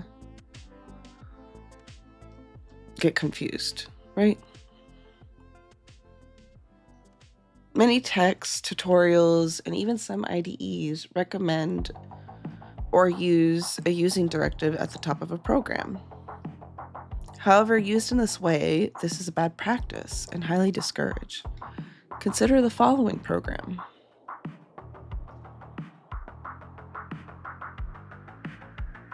Oh, you're learning Godot. I've heard that is very good and intuitive. I don't know. Is it Python? I don't remember what Godot uses. Scripting language. Oh, C++. GDScript, C#, C++, and Visual Script. That's good to know. There's we can learn C++ and maybe be flexible about what engine we learn. You're doing GDScript. I'll be honest, I don't really know what that is. I gotta look that up. Is it Godot script?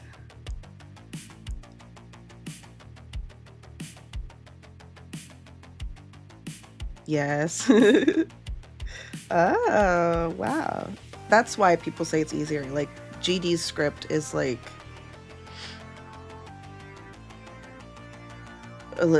bit easier to read, right? It's a bit more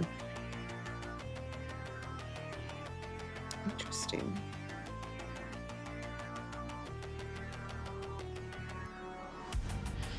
Because I do feel like Godot would be... Oh, I don't know.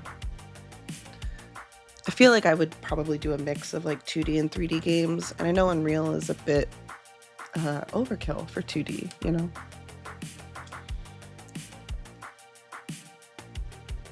Yeah, I'm a bit of a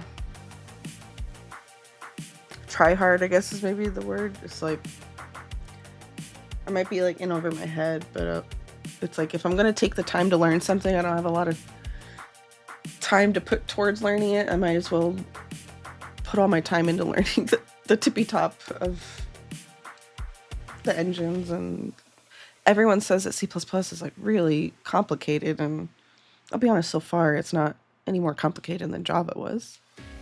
We're not, we're in section 2, but similar to Python. That's also, I have heard that about Python as well, that it's like easier to read. It's more like English based or whatever, like speaking almost. Okay. Consider the following program. Include the IO stream, imports the declaration of standard character output into the global scope. And then we're using a directive, is that what it's called? Hello? Psychedelic Kitten, thank you so much for following.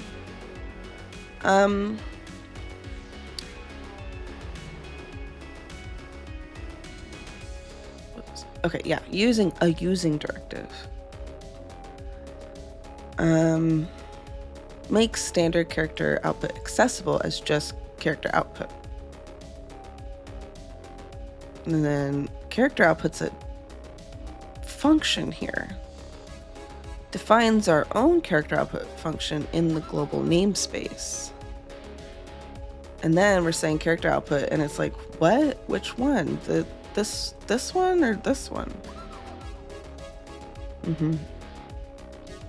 The above program doesn't compile because the compiler now can't tell whether we want the character output function that we defined or the standard one. When using a using directive in this manner, any identifier we define may conflict with any identically named identifier in the standard namespace. Even worse, while an identifier name may not conflict today, it may conflict with new identifiers added to the standard namespace in future language revisions. This was the whole point of moving all the identifiers into the standard library in the standard namespace in the first place. So just use the prefix. Warning: avoid using directives such as using namespace standard at the top of your program or in header files. They violate the reason why namespaces were added in the first place. Okay. Related content. We talk more about using declarations and using directives and how to use them responsibly. Okay, I was like, why do they exist if we shouldn't use it? Okay. How to use them responsibly in lesson 7.30. Section 7 seems like it's going to be huge. Or like beefy.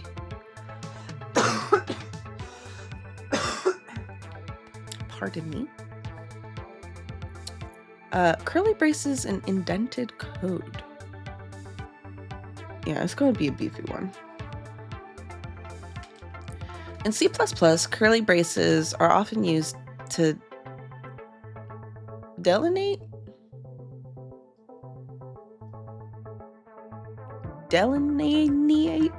a scope region that is nested within another scope region. Braces are also used for some non-scope related purposes, such as list initialization. For example, a function defined inside the global scope region uses curly braces to separate the scope region of the function from the global scope. In certain cases, oh my gosh, wait, is that a little rat? No, it's a little kitty. Aw. Those are so cute. Oh my god. In certain cases, identifiers defined outside the curly braces may still be part of the scope defined by the curly braces rather than the surrounding scope. Function parameters are a good example of this. For example, okay, imports the declaration of standard character output into the global scope. Foo is defined in the global scope. X is defined within the scope of foo. Braces are used to delineate. Was that spelled correctly before? It was. Delineate. It's a word now to me, but it wasn't previously. Having the namespace prefix also makes it easier to tell where a function came from. I'm not reading the text right now, I'm reading chat. I'm just like, here's information. It's easier to tell where the function came from. Each library usually has its own namespace, so you could quickly tell where a function you are calling comes from. Yeah, I feel like, I mean, I guess I haven't learned any other libraries besides the standard one, but for you to see like on each line like where it's pulling from, I could see that like not needing to like look up at the top of a file, you know.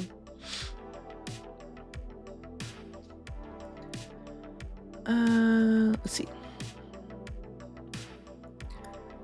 So the braces are used to delineate nested scope region for function foo. We got character output of X. X goes out of scope here. So we can do another X in a different place, like in main. Braces used to delineate nested scope region for function main. And then foo is calling this function. Even though this is X, it doesn't matter because this has its own X. But we're saying X is 5. So we've inputted 5 into this function. And so we're asking it to output 5. And then, let's see, that's initialized, or whoops, it's defined. Wait, X is defined within the scope of main as 6. And then please character output what X is, which is 6. And return 0. So this should just output 5 and then 6, right? Is that what this program is doing? X goes out of scope here. Foo and main and standard character output go out of scope here, the end of the file. Oh, no quizzes or nothing. The code that exists inside a nested scope region is conventionally indented 1 level, both for readability and to help indicate that it exists inside a separate scope region. The include and function definitions for foo and main exist in the global scope region, so they are not indented. The statements inside each function exist inside the nested scope region of the function, so they are indented 1 level. I see. This is global. Wait, is that what it's saying? It exists in the global scope, so it's not indented. It's over on the left. But things that are in a curly brace should be indented, right? I didn't really think about it like that, that like this is in the global scope as well.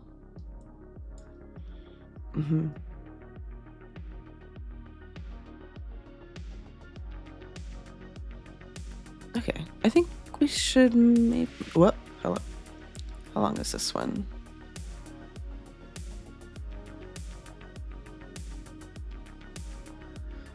I'm just like, we keep doing, I had to do like an extra BRB because of Buttercup needing to go out. Ooh.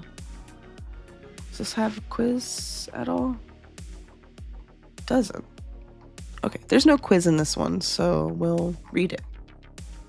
We like reading.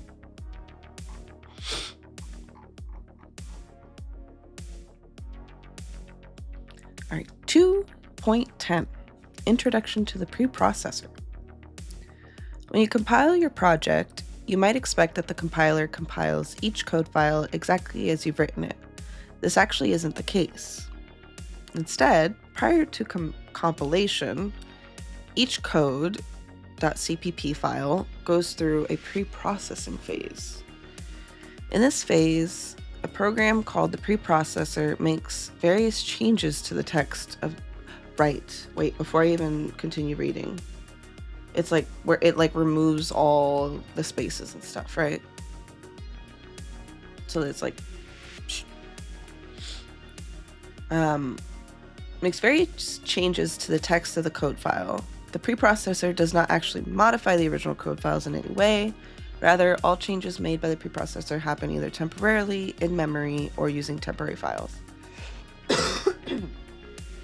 So it's like the preprocessor tells the program, like, it gives it all, like, the actual meat of the program. Like, if you have stuff commented out, it'll, like, throw that away. Like, it won't feed it to, you know what I mean? Is that what it's about to say, or am I completely wrong? As an aside, historically, the preprocessor was a separate program from the compiler, but modern compilers, the preprocessor may be built right into the compiler itself. Most of what the preprocessor does is fairly uninteresting. For example, it strips out comments and ensures each code file ends in a new line. Oh, okay. However, the preprocessor does have one very important role. It is what processes include directives, which we'll discuss in a moment. Right, so that's like, the preprocessor is what has all of like the standard library information, right? When the preprocessor is finished processing a code file, the result is called a translation unit. This translation unit is what is then compiled by the compiler. It like makes the program like one line, right? Like, as far as what it's reading.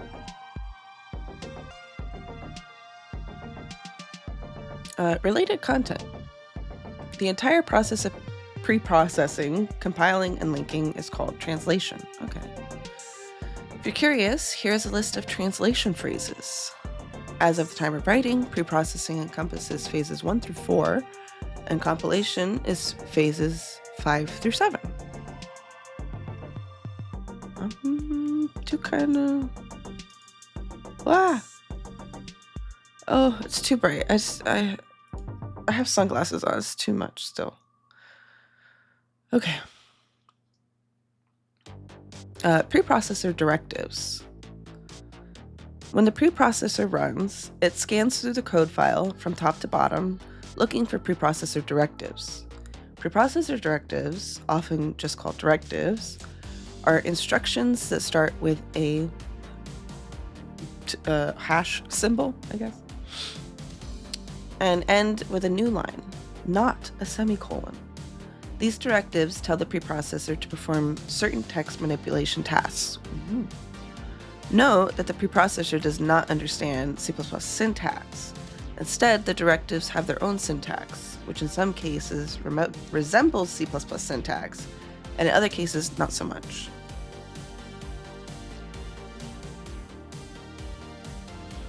Key insight. The final output of the preprocessor contains no directives. Only the output of the process directive is passed to the compiler.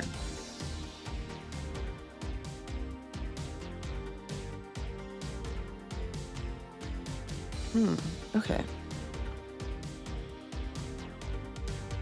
As an aside, using directives introduced in lesson 2.9, naming collisions and an introduction to namespaces, are not preprocessor directives and thus are not processed by the preprocessor. So while the term directive usually means a preprocessor directive, this is not always the case. Like, there's a using directive and then there's a preprocessing directive, so that's why you don't just call it a directive. Okay, include. You've already seen the include directive in action. Generally, to include IOStream.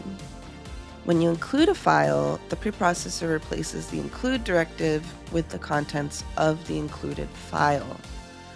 The included contents are then preprocessed, which may result in additional includes being preprocessed recursively. Then the rest of the file is preprocessed. Consider the following program.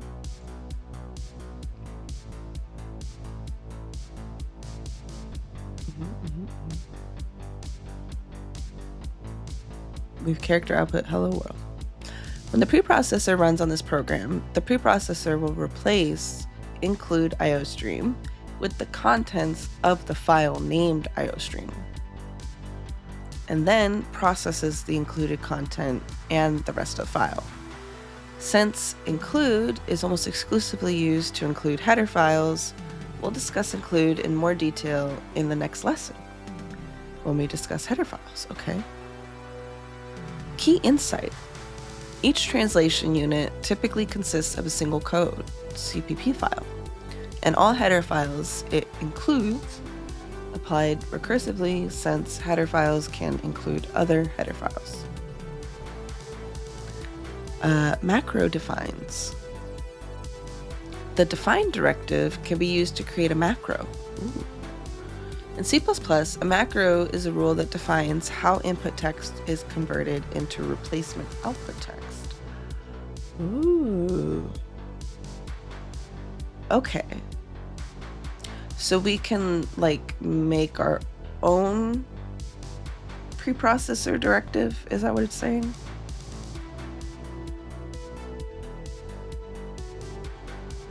Maybe. How input text is converted into replacement output text. Yeah. There are two basic types of macros: object-like macros and function-like macros. Function-like macros act like functions and serve a similar purpose. Their use is generally considered unsafe, and almost anything they can... Their use is generally considered unsafe, and almost anything they can do can be done by a normal function. Okay. Right, so why do a macro when you could just do a function? Interesting. I'm used to seeing PHP coding, and I feel that the hash is used to call a function, but maybe it's a macro? I don't know now. Function, okay, we already read that. Object-like macros can be defined in one of two ways.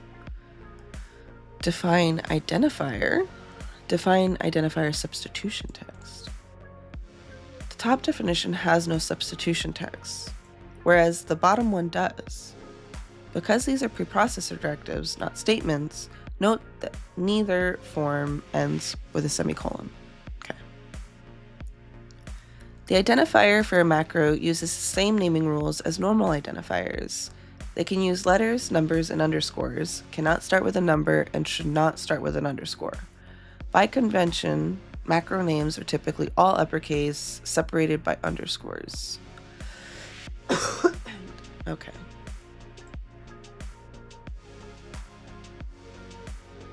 Best practice. Macro names should be written in all uppercase letters with words separated by underscores. Object-like macros with substitution text. Okay. When a preprocessor encounters this directive, an association is made between the macro identifier and substitution text. All further occurrences of the macro identifier outside of use in other preprocessor commands are replaced by the substitution text.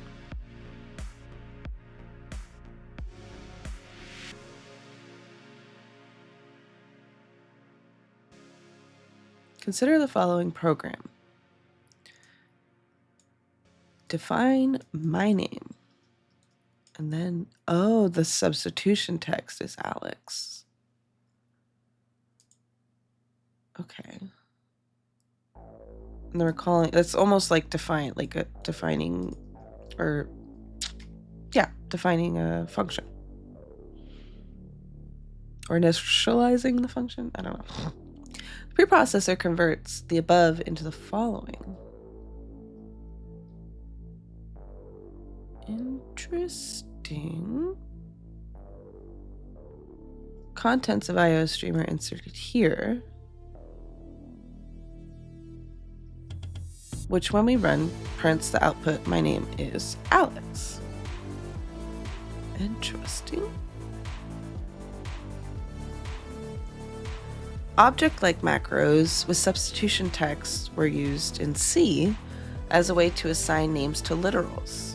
This is no longer necessary as better methods are available in C++. See 7.10, sharing global constants across multiple files. Ooh, okay.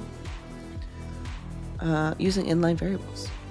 Object-like macros with substitution text are now mostly seen in legacy code, and we recommend avoiding them whenever possible.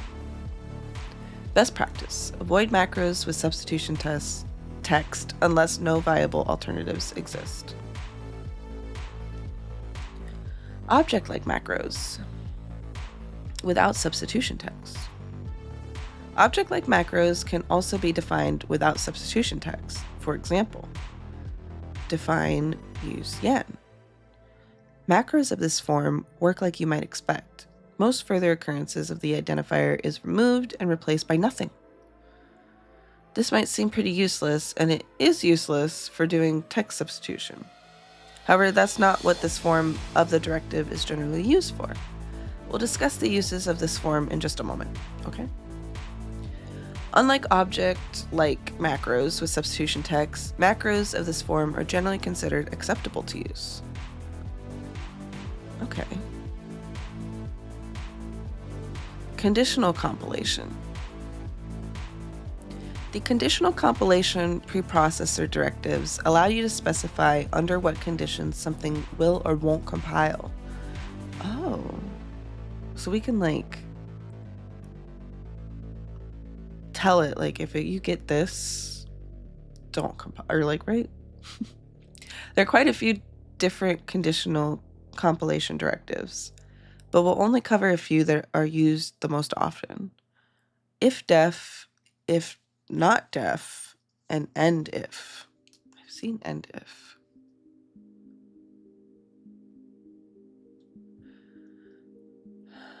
The if-def preprocessor directives allows the preprocessor to check whether an identifier has been previously defined via define. If so, the code between the if-def and matching end-ifs is compiled. If not, the code is ignored. What? Consider the following program. It's usually here that I understand what's being said. I'm such a visual learner. I'm like, what do you mean? I'm like, oh, that's what you mean. Define print Joe. If def, print Joe. Or it's if defined, then print it. Right? Standard character output, Joe, will be compiled since print Joe is defined. Posture check. I'm almost as straight as I can go. I'll do a hydrate for you too. On the house.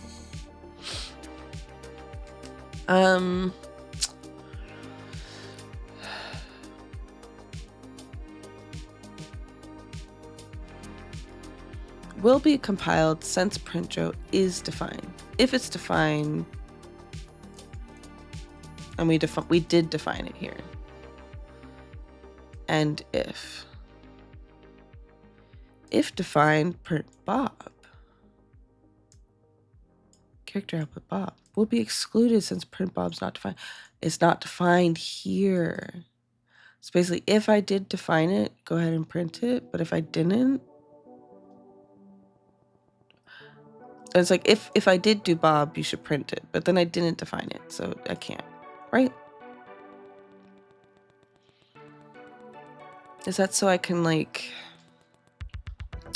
troubleshoot code or something, just to be able to quickly take away certain parts of the code without having to comment all of it out, Because print Joe has been defined, the line character output Joe will be compiled. Because print Bob has not been defined, the line character output Bob will be ignored. If in def, what? Is the opposite of if def. Oh, if not defined. Okay. I was like, if in it's defined. Sorry. In that it allows you to check whether an identifier has not been defined yet.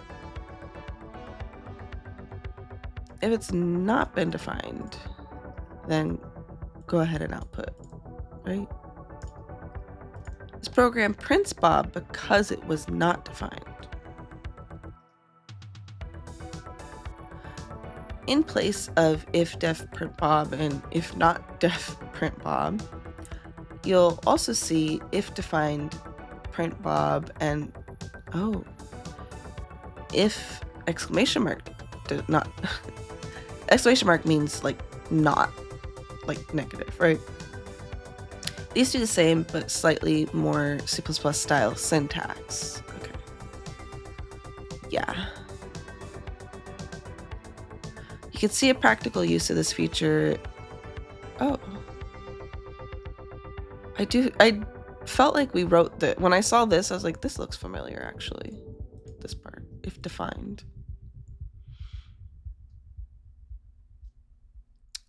If 0. One more common use of conditional compilation involves using if 0 to exclude a block of code from being compiled, as if it were inside a comment block. Right? That's what I was saying, right? If 0. Don't compile anything starting here. And if until this point.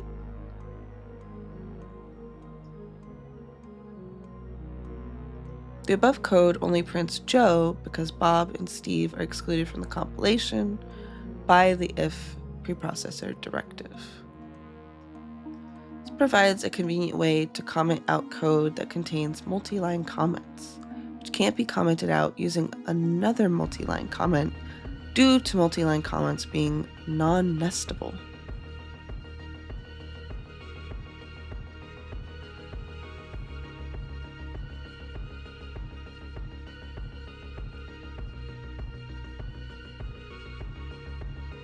I see. So you can like nest a comment kind of because this is not a comment, it's a directive, and then we're commenting, right? Some multi-line comment here.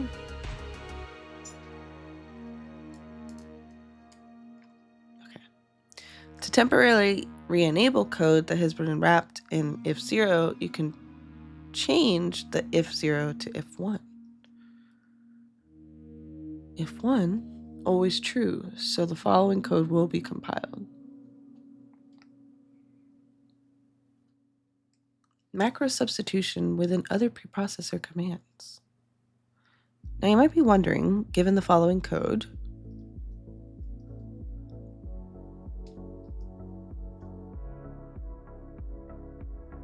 what am I wondering?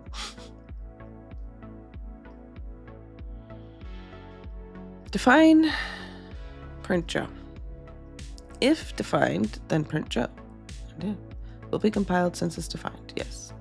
Since we defined print Joe to be nothing, how come the preprocessor didn't replace print Joe in if defined print Joe with nothing and exclude the output statement? Like, basically we didn't define it, so is it really defined? Is that what it's saying? In most cases, macro substitution does not occur when a macro identifier is used within another preprocessor command. As an aside, there is at least one exception to this rule. Most forms of if and else if, I guess is that elif, do macro substitution within the preprocessor command. As another example, define foo9. Here's a macro substitution. If defined foo, this foo does not get replaced with 9 because it's part of another preprocessor directive. Character output foo. This foo gets replaced with 9 because it's part of the normal code. What is happening?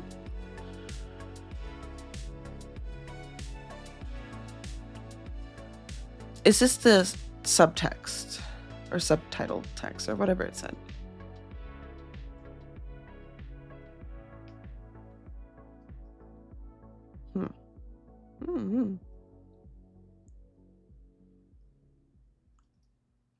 The scope of defines.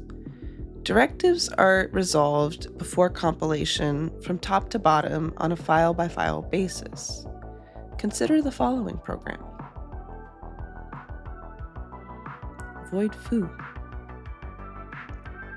Define my name is Alex. Now I'm confused.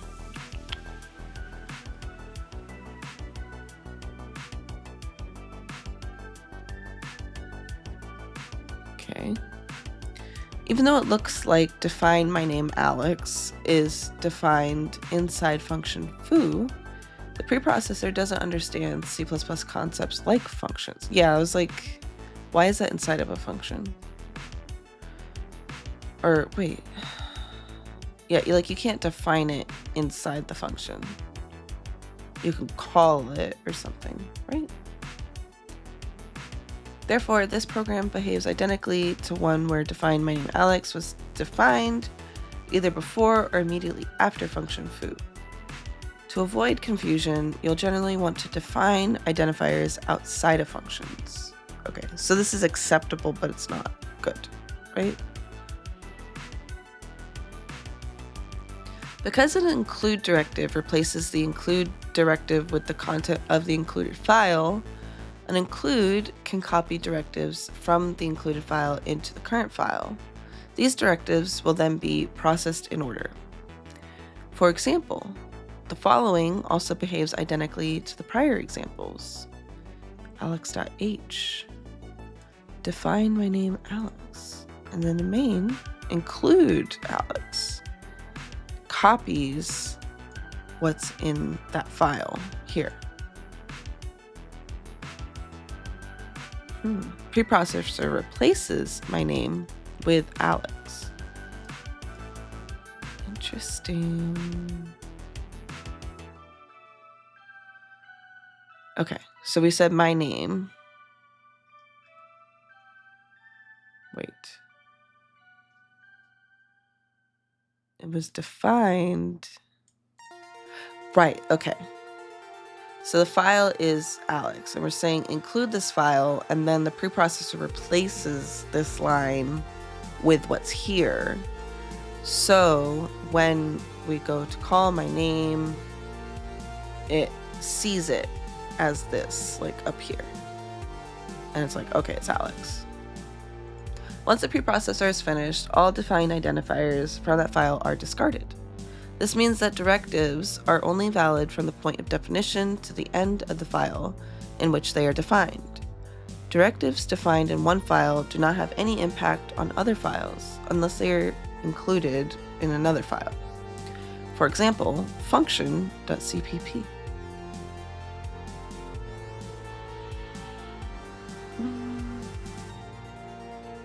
Include the IO stream, do something.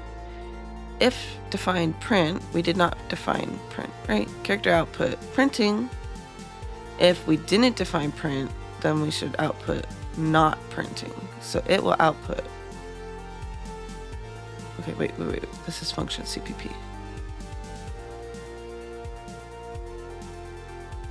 And then in main, oh, we did define it though, here. So, because it was defined, when we hit do something, it'll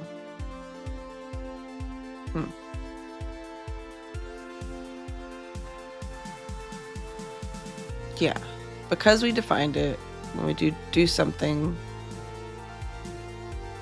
it's a forward declaration, and because we have another file, it'll find it here, and then it'll be like, oh, if it did print, then we'll output. So it will say printing. Oh no! It says not printing. If print, if not defined. I'm confused.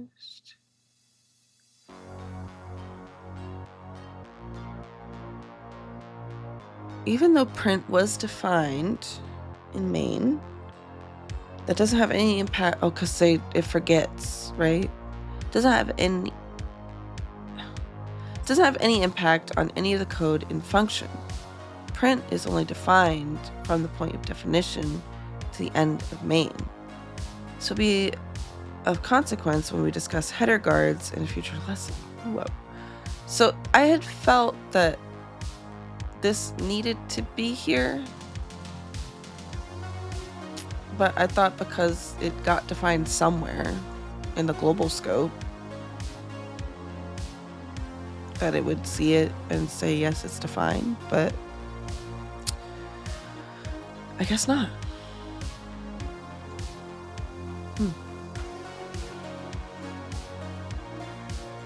Next lesson. Header files, 2.11. I'm confused just listening to you read. Yeah, I don't know.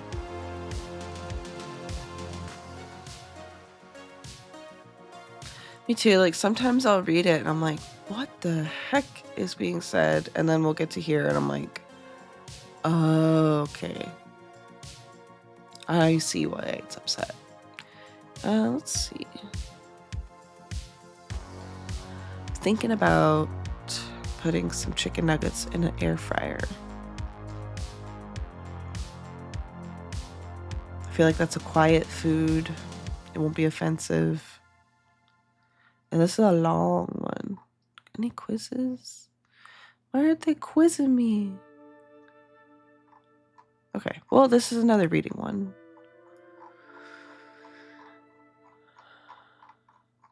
Yeah, and honestly, I even said in like one of the first sections, it was like, if you don't understand something, maybe keep reading and it'll get explained later. And that's kind of happened every time where we've gotten like really stuck. And I'm like, oh, you know what? Let's just move on. And then like the next paragraph, it explained like what I wasn't understanding. Okay, I think we will do a BRB. Gonna make some chicken nuggets and then I will be back. Bye.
Okay, I'm back. I have my chicken nuggets. I was going to leave the dogs out.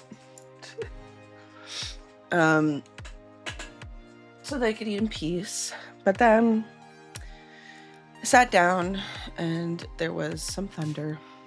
So then I felt bad that they were scared and alone. Come on. And then I also thought it'd be cute for you guys to see them begging anyways. So they can just beg and look cute and I will have my nuggets. I've also got Publix Arnold Palmer, which means Publix sweet tea, Publix lemonade. Can I help you?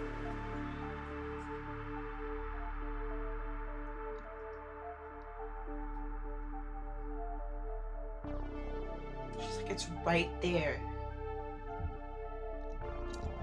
What? Should we break everything? Trying to show off the butters. Okay. I'm hoping this is, like a quieter food. I can kind of munch on it without it being... This mic kind of picks up everything, so I kind of can't control it, but... Can I help you? Let's get into it.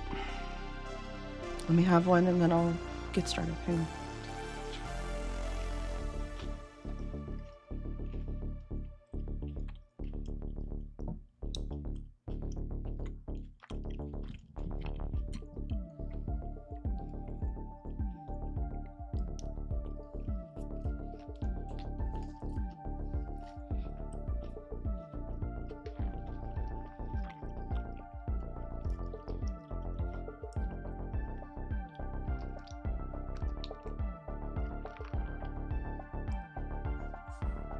All right, Butters, you ready? 2.11 header files.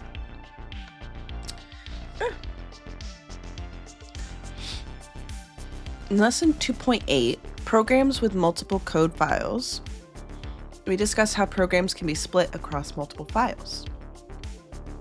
We also discuss how forward declarations are used to allow the code in one file to access something defined in another file. When programs contain only a few small files, manually adding a few forward declarations to the top of each file isn't too bad. However, as programs grow larger and make use of more files and functions, having to manually add a large number of possibly different forward declarations to the top of each file. Are they attacking my chair? Excuse me.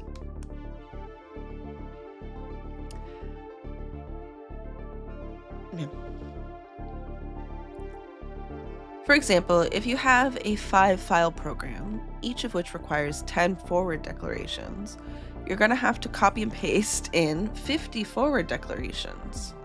Now consider the case where you have 100 files and they each require 100 forward declarations. This simply doesn't scale. To address this issue, C++ programs typically take a different approach. Header files.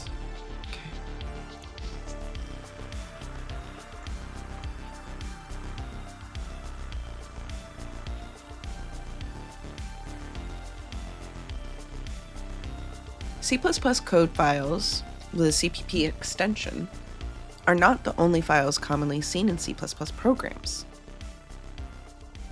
The other type of file is called a header file. Hello? Ooh. Ensign Michael is on his way home shortly. The other type of file is called a header file. Header files usually have a .h extension. The step. That's what it had when we were doing the preprocessor directives. It had pulled from a .h file. And I was like, H, what is that? Header.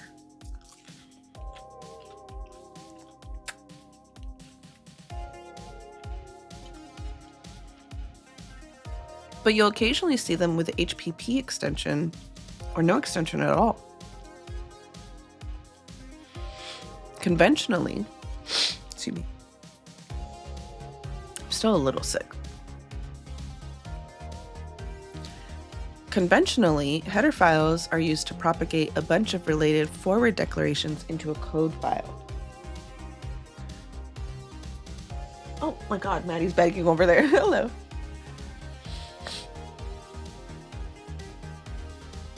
Key insight. Header files allow us to put declarations in one place and then import them wherever we need them. This can save a lot of typing in multi-file programs.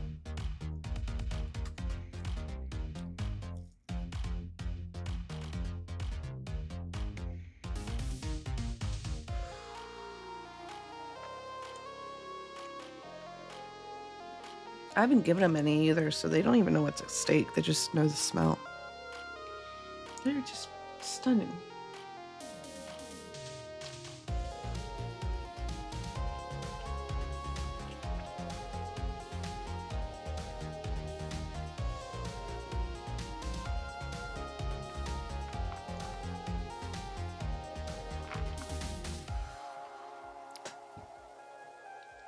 Okay.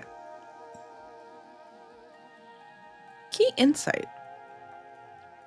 Header files allow us to put declarations in one place and then import them wherever we need them. Yeah, they're like, it smells real good. That's what I'm like, I always try to give them like the bites when I'm done eating so that they know, because they're hassling me right now. They don't even know what it tastes like. Oh, you're a good girl. That is very good. I'm tempted.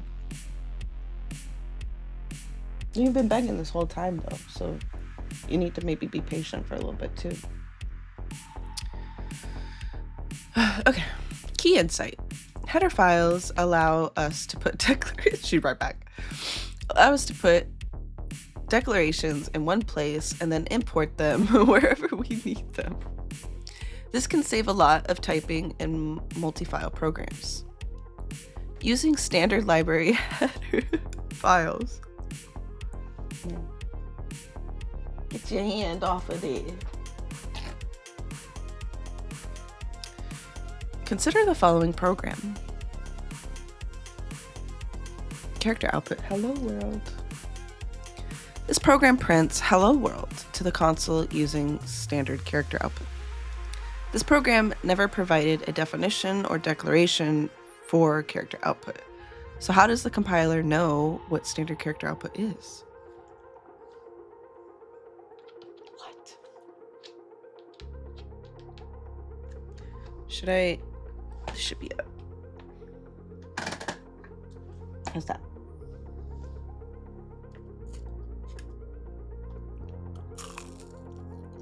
That was a crunch.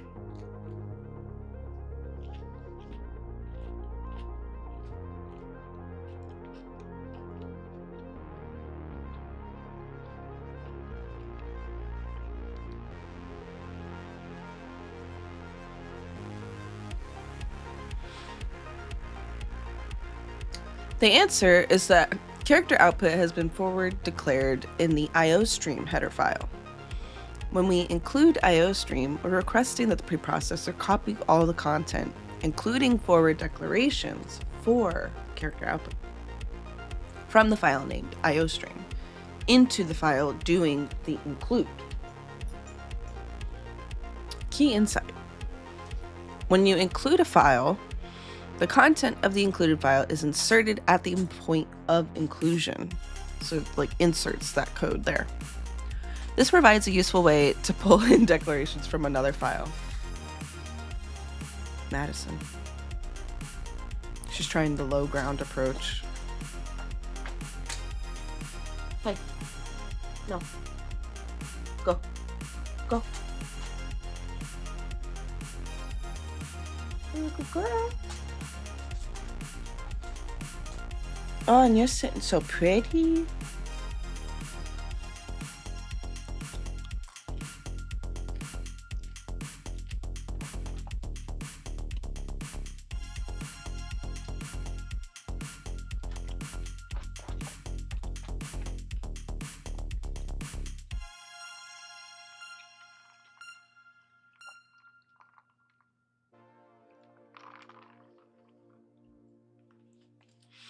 Okay. Did I read the key inside? When you include a file, they're just pushing me around right now. When you include a file, the content of the included file, at the point of inclusion. Consider what would happen if the IOStream header did not exist. Wherever you use character, sorry, I thought she had dropped, so I was like, you're not going to be able to get back up there. She keeps pushing me, Maddie, you're pushing me. You can't see her little head under the desk. What happened if the IOStream header did not exist? Wherever you used standard character output, you would have to manually type or copy in all of the declarations related to standard character output into the top of each file that used it. This would require a lot of knowledge about how standard character output was declared and would be a ton of work. Even worse, if a function prototype was added or changed, we'd have to go manually update all of the forward declarations. Ooh. They're like working together because like her head is pushing me this way so that Buttercup can like get me from this side. So it's easier to just include IOStream. Using header files to propagate forward declarations. Maddie, now let's go back to the example we were discussing in a previous lesson. When we left off, we had two files, add CPP and main CPP. Okay, that's what we have right now. They look like this.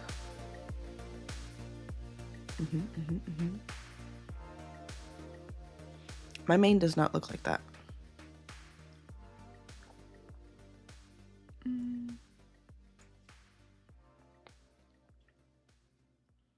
The mini track's back. Okay. Oh, no, wait, we have input, not add. That's why it's different. These are different.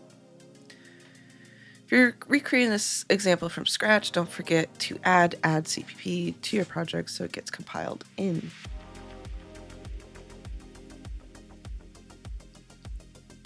In this example, we used a forward declaration so that the compiler will know what identifier add is when compiling main CPP. As previously mentioned, manually adding forward declarations for every function you want to use that lives keep pushing me. Forward declaration for every function you want to use that lives in another file can get tedious quickly. Let's write a header file to relieve us of this burden. Writing a header file is surprisingly easy, as header files only consist of two parts. First, a header guard, which we'll discuss in more detail in the next lesson, header guards. The actual content of the header file, which should be the forward declarations for all of the identifiers. She scared me. Which should be the forward declarations for all the identifiers we want other files to be able to see. Adding a header file to a project works analogously to adding a source file. Okay. If using an IDE, go through the same steps and choose header instead of source when asked. The header file should appear as part of your project. If using the command line, just create a new file in your favorite editor. Okay.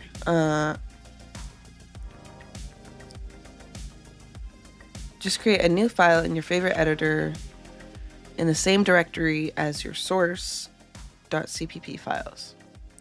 Unlike source files, header files should not be added to your compile command. They're implicitly included by include statements and compiled as part of your source files. So header files, instead of hitting source, we're going to hit header. I can't see behind the chat, but then add new item. And then best practice. Prefer a .h suffix when naming your header files, unless your project already follows some other convention. This is a long-standing convention for C++ headers, and most IDEs still default to H over other options. Okay, So hit new item, and then I need to hit header file specifically. What should I name it?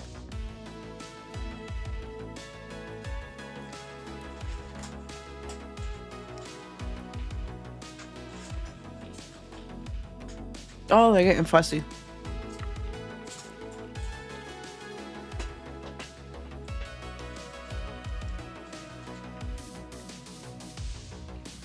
Girl. Girl. Oh, you jumped down. You can't get me, you know.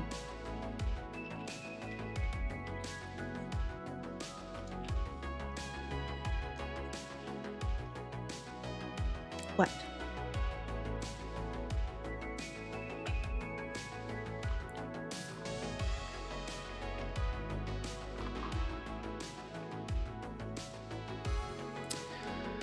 Header files are often paired with code files, with the header file providing forward declarations for the corresponding code file. Since our header file will contain a forward declaration for functions defined in add CPP, we'll call our new header file add.h. Okay.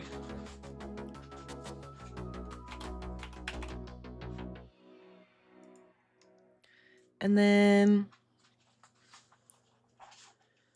I'm gonna remove input, delete, source file, add, or wait, hello world,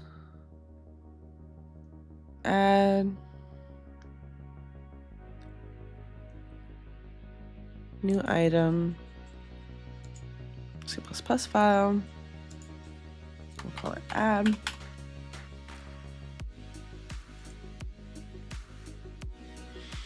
And then real quick,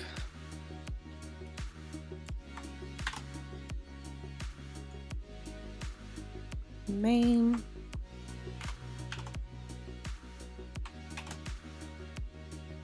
and then add.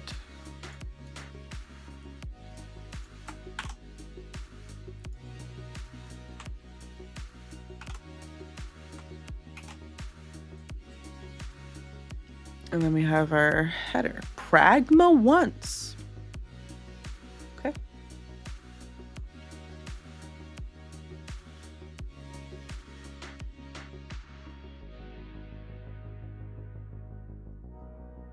Best practice. If a header file is paired with a code file, add.h and add.cpp, they should both have the same base name of add. Here's our completed header file, add.h. We really should have a header guard here, but we'll omit it for simplicity. We'll cover header guards in the next lesson. This is the content of the .h file, which is where the declarations go. Add.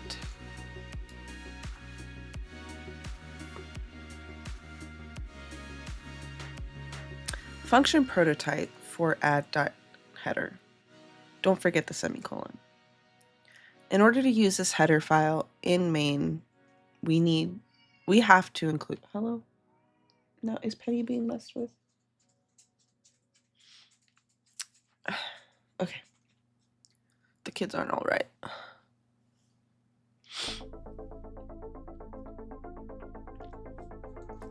In order to use this header file in main, we have to include it using quotes, not angle brackets.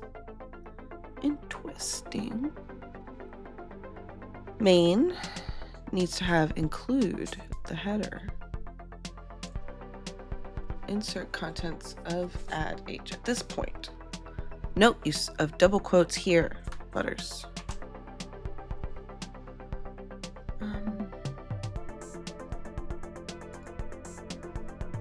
Put this under the IO or above the IO stream.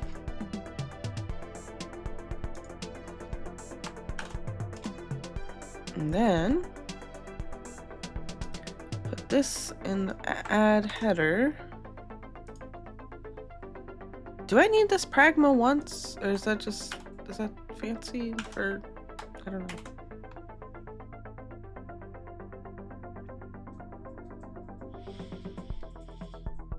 Okay.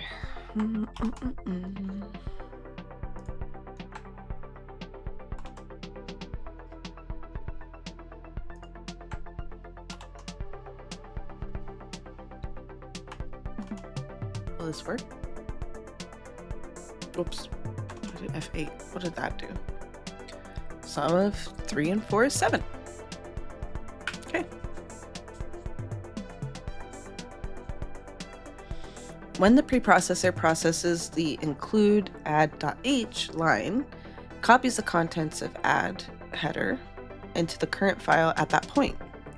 Because our add header contains a forward declaration for function add, that forward declaration will be copied into main. The end result is a program that is functionally the same as the one where we manually added the forward declaration at the top of main. Consequently, our program will compile and link correctly.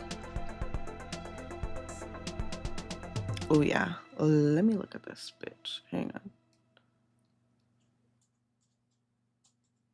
Try to position it nicely or decent.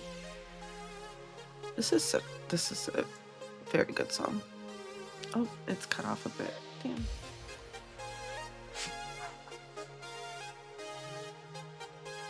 Can't get it. Hang on.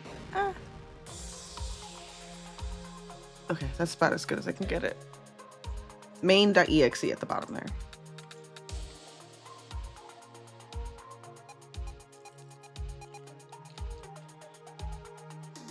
I'm gonna visualize while I eat for a minute.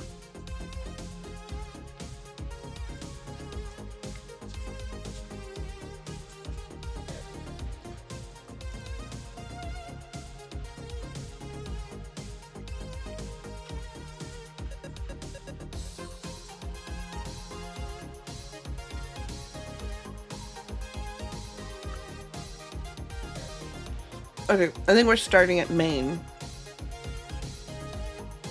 And then the includes make it like branch off to add that.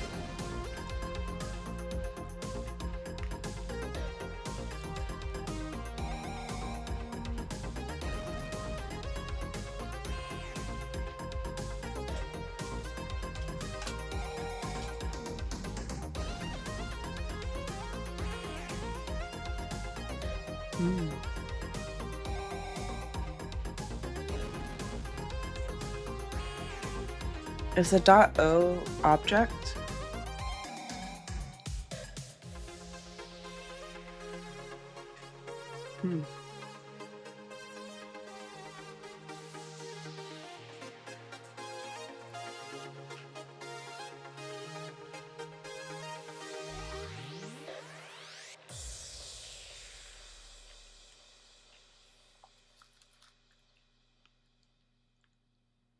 At what point in this flowchart does... I was gonna say, does the preprocessor run? But I guess this is what the preprocessor does, is understand all that. Like replacing the includes and stuff.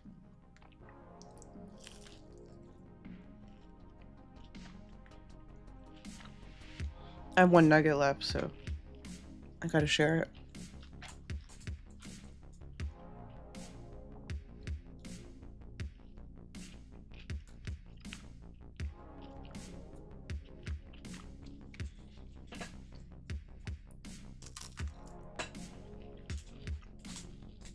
Up.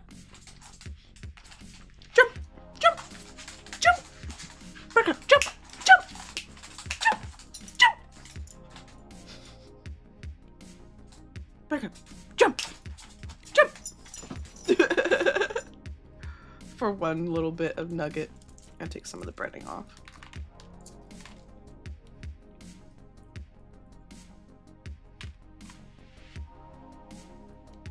All right. Sit. Sit.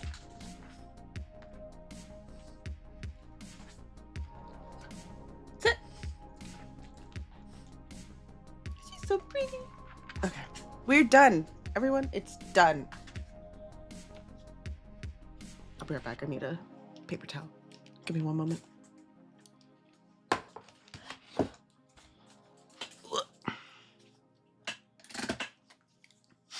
Was that good? Come on.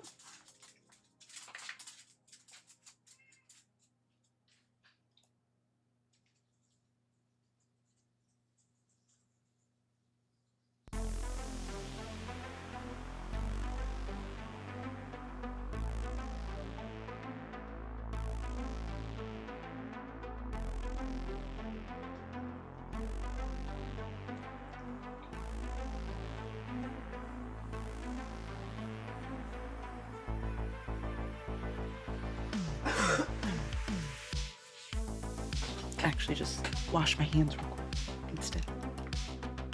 Even better. Okay, now we have half of an Arnold Palmy left. One moment.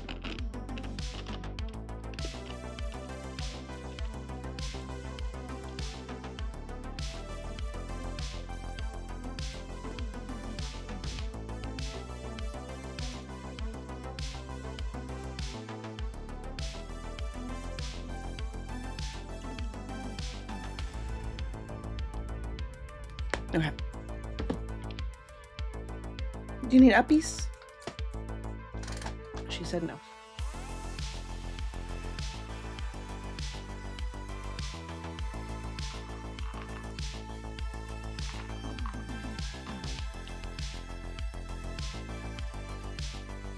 Let me get all adjusted.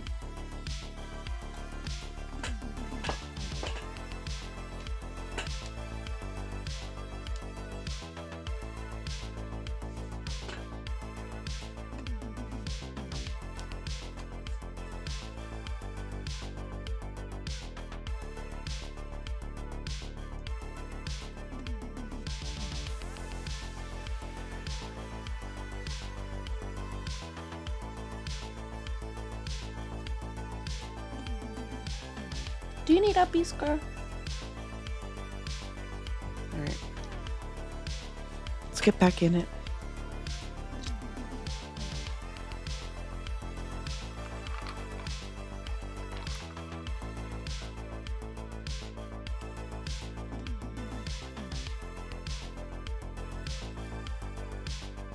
Note in the graphic above, standard runtime library should be labeled as C++ standard library. Okay.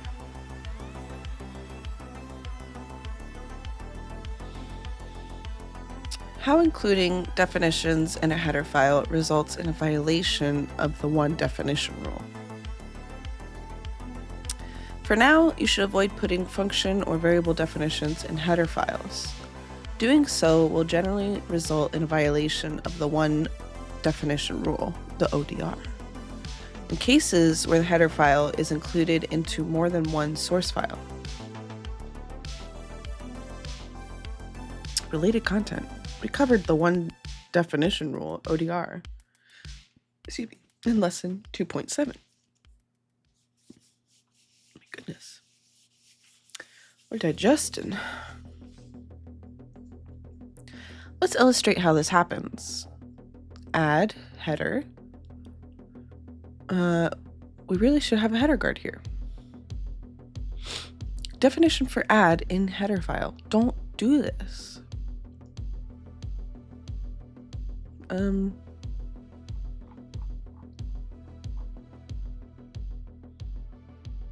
But we did do it here. Oh wait, that was CPP. That was not the header. I see. This is the header. I see. Don't define it. No curly braces in the header. Because the header is a header. And then you're saying stuff in something that's just supposed to be a header.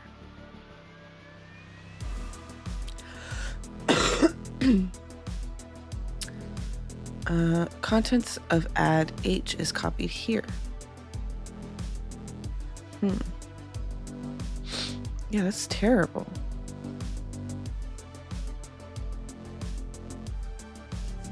When main is compiled, the include add header will be replaced with the contents of add header and then compiled. Therefore, the compiler will compile something that looks like this. Tiny. What the heck? Main after preprocessing. From add header, all this. Contents of IOStream header here, which is just like too much to write. And then character output add is here, so it works as like a function. This will compile just fine. When the compiler compiles add, the include header will be replaced with the contents of add header and then compiled. Therefore, the compiler will compile something like this. Add after preprocessing. This will also compile just fine. Finally, the linker will run. And the linker will see that there are now two definitions for function add. One in main and one in add. Uh-oh. Is someone home? Oh, she just slipped. Are you good, girl? She is so clumsy, actually. You're okay. It's okay. You're so nervous.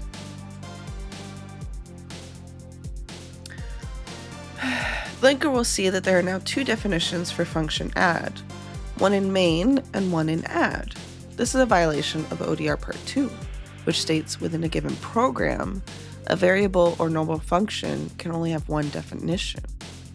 Okay, best practice. Do not put function and variable definitions in your header files, for now. Defining either of these in a header file will likely result in a violation of the one definition rule, if that header is then included into more than one source file. I'm going to close the door real quick. Give me a moment.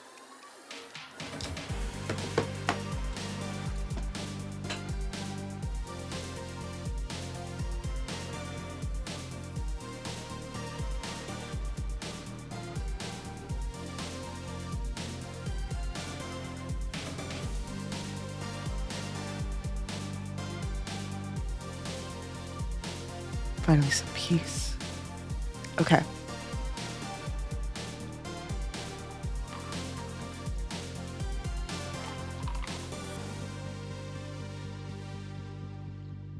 Author's note.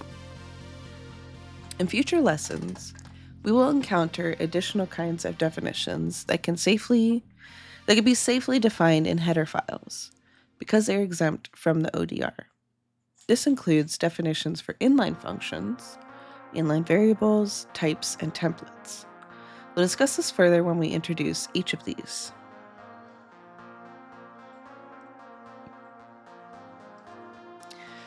Source files should include their paired header. In C++, it is best to practice for code files to include their paired header file, if one exists. This allows the compiler to catch certain kinds of errors at compile time instead of link time. For example, add header,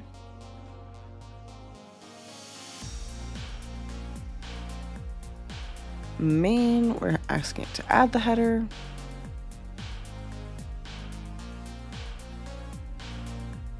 copies forward declaration from add here. Oops, return type is double instead of int.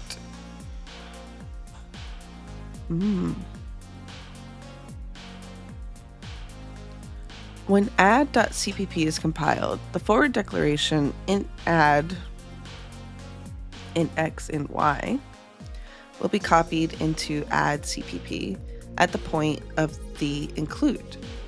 When the compiler reaches the definition double add, it will note that the return types of the forward declaration and the definition don't match. Because functions can't differ by only a return type, the compiler will error and abort compilation immediately. In a larger project, this can save a lot of time and help pinpoint where the issue is.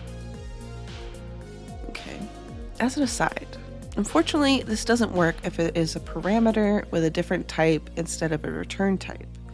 This is because C++ supports overloaded functions, functions with the same name but different parameter types. So the compiler will assume a function with a mismatched parameter type is a different overload. Can't win them all. Let me see. So the compiler will assume a function with a mismatched parameter type is a different overload. Okay. If the include add header is not present, the compiler won't catch the issue because it doesn't see the mismatch. We have to wait until the link time for the issue to surface. We'll also see many examples in future lessons where content required by the source file is defined in the paired header.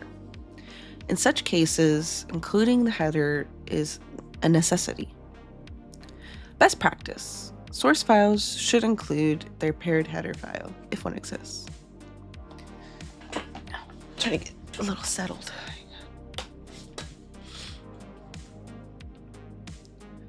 Do not include CPP files. Although the preprocessor will happily do so, you should generally not include CPP files. These should be added to your project and compiled. There are a number of reasons for this. Doing so can cause naming collisions between source files. In a large project, it can be hard to avoid one definition rules ODR issues. Any change to such a CPP file will cause both the CPP file and other CPP files, any other CPP file that includes it to recompile, which can take a long time. Headers tend to change less often than source files. That makes sense. It is non-conventional to do so. Best practice. Avoid including CPP files. Tip. If your project doesn't compile unless you include CPP files, that means those CPP files are not being compiled as part of your project. Add them to your project or command line so they get compiled. Okay. Troubleshooting. Hang on.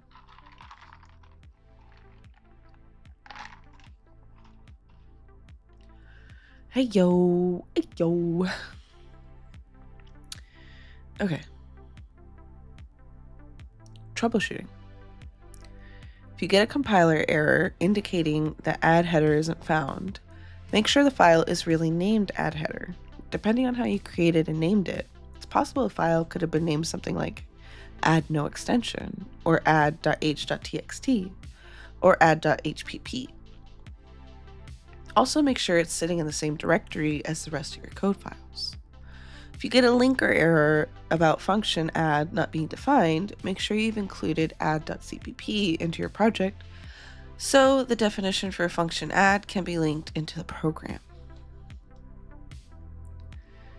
Angled brackets versus double quotes. You're probably curious why we used angled brackets for IOStream and double quotes for add header. Oh, yes. I was confused. I'm like, why is this? Why? It's possible that a header file with the same file name might exist in multiple directories. Our use of angle brackets versus double quotes help give the preprocessor a clue as to where it should look for header files. Okay. So like the double quotes is saying like I made this, whereas the angle brackets is like, I was curious. What? Oh, I was curious. Okay. About the quotes.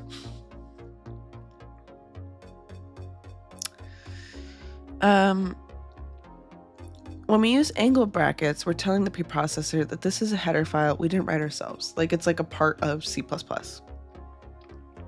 preprocessor will search for the header only in the directories specified by the include directories. The include directories are configured as part of your project IDE settings compiler settings. Typically default to the directories containing the header files that come with your compiler and or OS. The preprocessor will not search for the header file in your project's source code directory. When we use double quotes, we're telling the preprocessor that this is a header file that we wrote.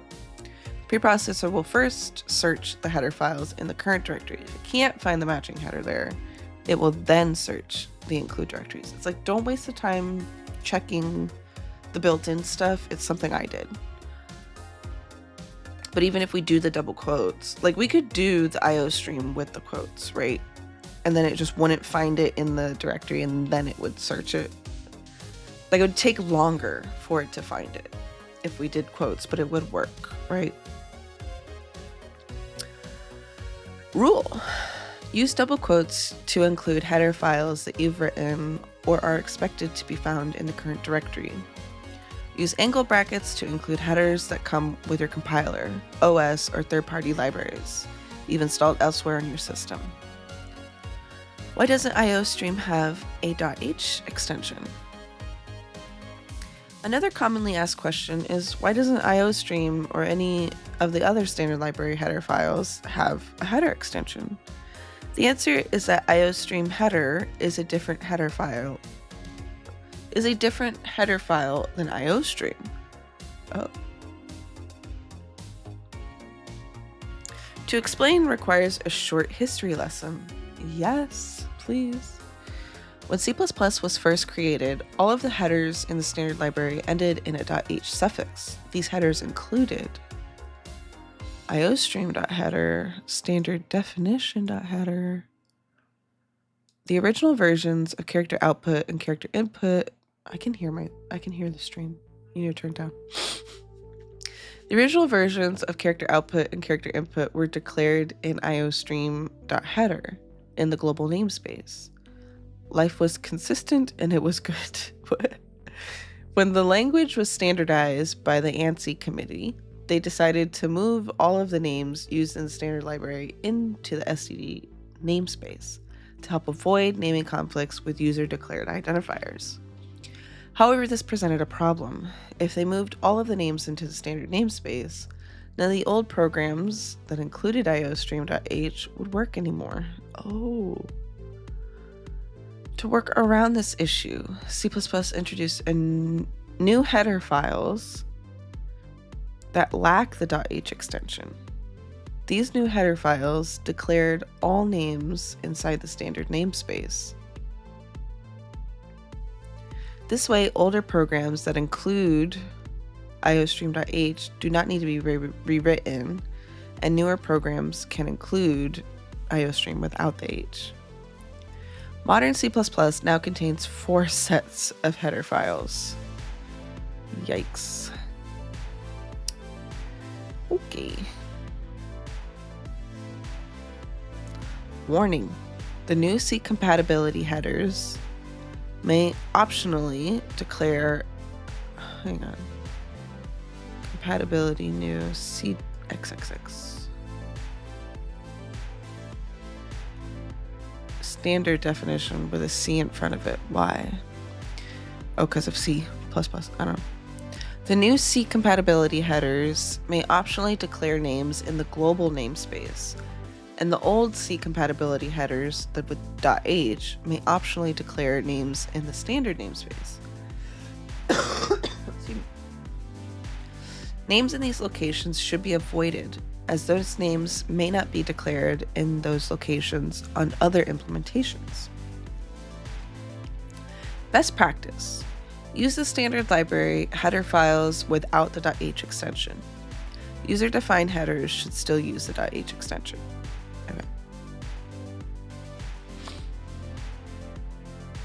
Including header files from other directories. Another common question involves how to include header files from other directories. One bad way to do this is to include a relative path to the header file you want to include as part of the include line. For example,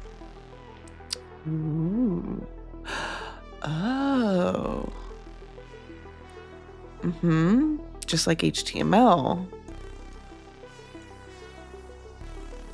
Like if you're wanting to do call an image and it's like this image is in this folder, you do the ...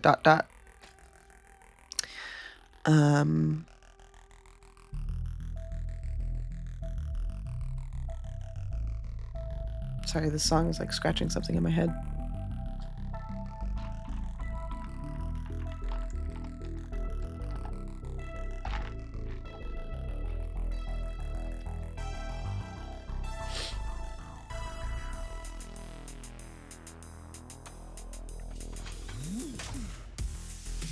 That was weird. Okay. While this will compile, assuming the files exist in those relative directories, the downside of this approach is that it requires you to reflect your directory structure in your code. If you ever update your directory structure, your code won't work anymore.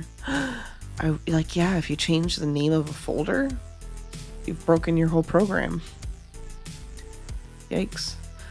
better method is to tell your compiler or IDE that you have a bunch of header files in some other location, so that it will look there when it can't find them in the current directory.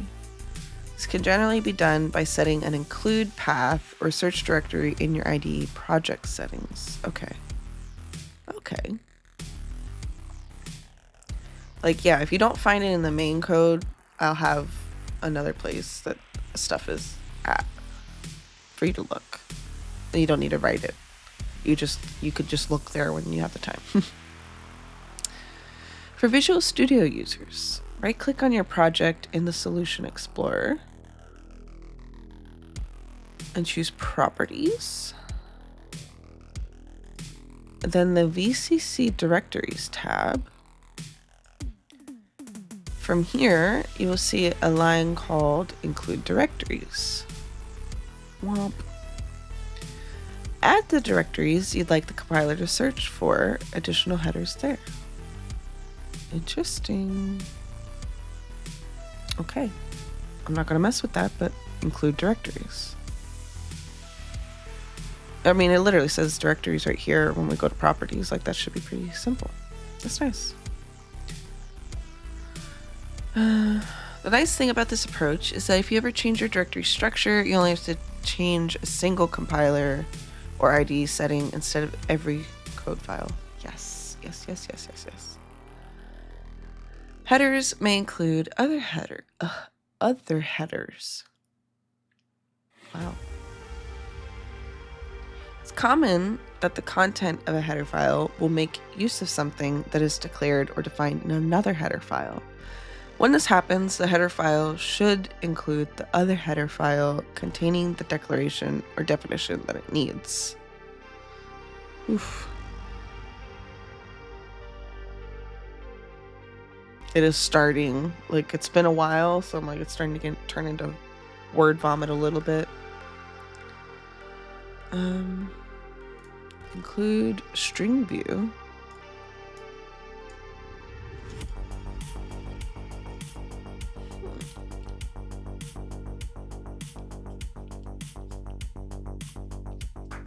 I see. This header file, foo, has also include this other header. Because technically, even though,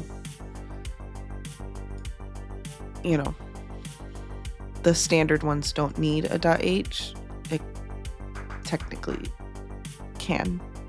It's like it's a header, right? Transitive includes.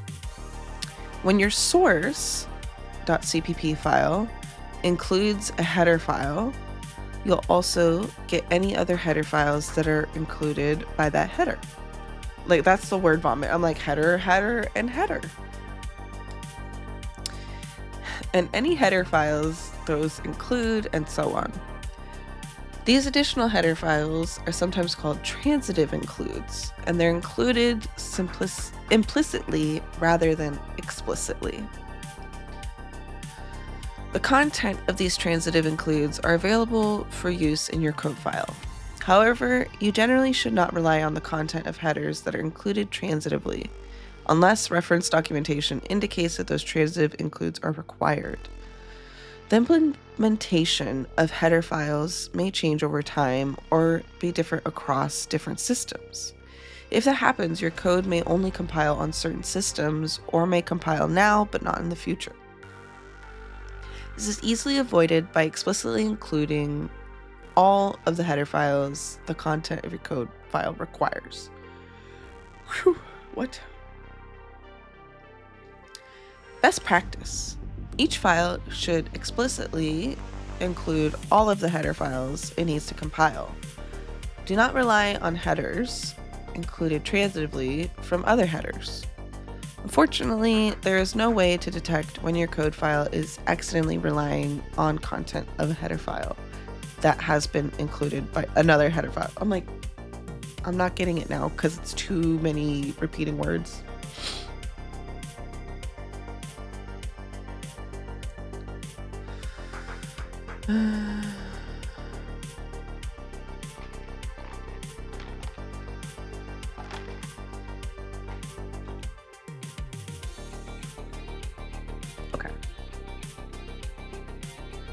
there's no way to tell that a header is relying on another header, right? I didn't include some header and my program worked anyway. Why? This is one of the most commonly asked questions on this site. The answer is it's likely working because you included some other header, IOStream, which itself included some header. Although your program will compile per the best practice above, you should not rely on this. What compiles for you might not compile on a friend's machine. If I had one, no, I'm just kidding. The order of inclusion for header files. If your header files are written properly and include everything they need, the order of inclusion shouldn't matter. Now consider the following scenario. Let's say header A needs declarations from header B, but forgets to include it. In our code file, if we include header B before header A, our code will still compile. This is because the compiler will compile all the declarations from B before it compiles the code from A. That depends on those declarations. Maybe I'm too far gone. I'm like, what is being said right now? However, if we include header A first, then the compiler will complain because the code from A will be compiled before the compiler has seen the declarations from B. This is actually preferable because the error has been surfaced and we can then fix it. Okay. Best practice. To maximize the chance that missing includes will be flagged by compiler, order your includes as follows. Excuse me. Skipping any that aren't relevant. The paired header file for this code file. Add should include add.h. Is that how you pair them? Is like in add CPP we have the include add header? Other headers from the same project include my math header. Third-party library headers. Boost tuple? We're tupling? Standard library headers, IOStream. The headers for each grouping should be sorted alphabetically, unless the documentation for a third-party library instructs you to do otherwise. That way, if one of your user-defined headers is missing an include for a third-party library or a standard library header, it's more likely to cause a compile error so you can fix it. Header file best practices. Here are a few more recommendations for creating and using header files. Always include header guards. We'll cover these next lesson. Okay. Do not define variables and functions in header files for now. Give a header file the same name as the source file it's associated with. Grades header is paired with grades CPP.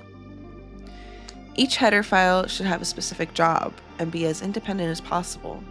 For example, you might put all your declarations related to functionality A in A header, and all your declarations related to functionality B in B header. That way, if you only care about A later, you can just include A header and not get any stuff related to B. Be mindful of which headers you need to explicitly include for the functionality that you're using in your code files to avoid inadvertent transitive includes. Excuse me.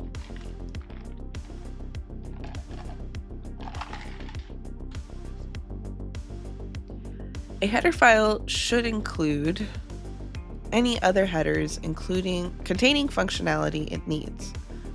Such a header should compile successfully when included into a CPP file by itself. Only include what you need. Don't include everything just because you can. Do not include CPP files. Prefer putting documentation on what something does or how to use it in the header. It's more likely to be seen there. Documentation describing how something works should remain in source files. Interesting.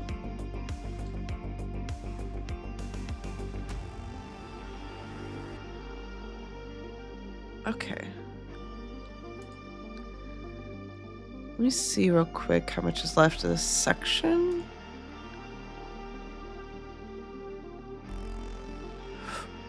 Ooh, we're so close. How does it assign your first programs? Ooh, it's getting scary. Ooh, and then the next section's debugging. That's gonna be fun.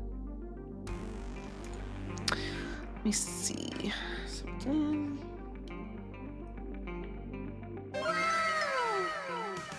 Wow.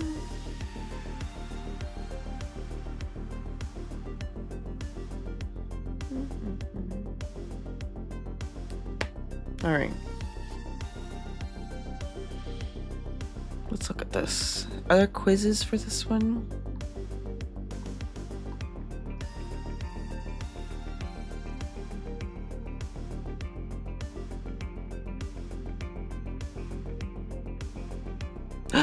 Just one. Add header guards to this header file. And we have the add header here. Excuse me. I feel like my lungs are clearing out right now. Something.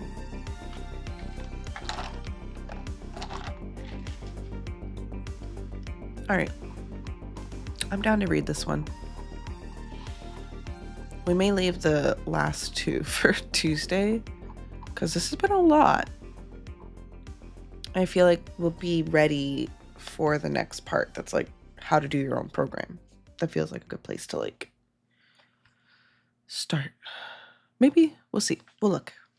Let's get through this one. Should be simple. 2.12 Header guards. The duplicate definition problem. In lesson 2.7, forward declarations and definitions, we noted that a variable or function identifier can only have one definition, the one definition rule. Thus, a program that defines a variable identifier more than once will cause a compile error.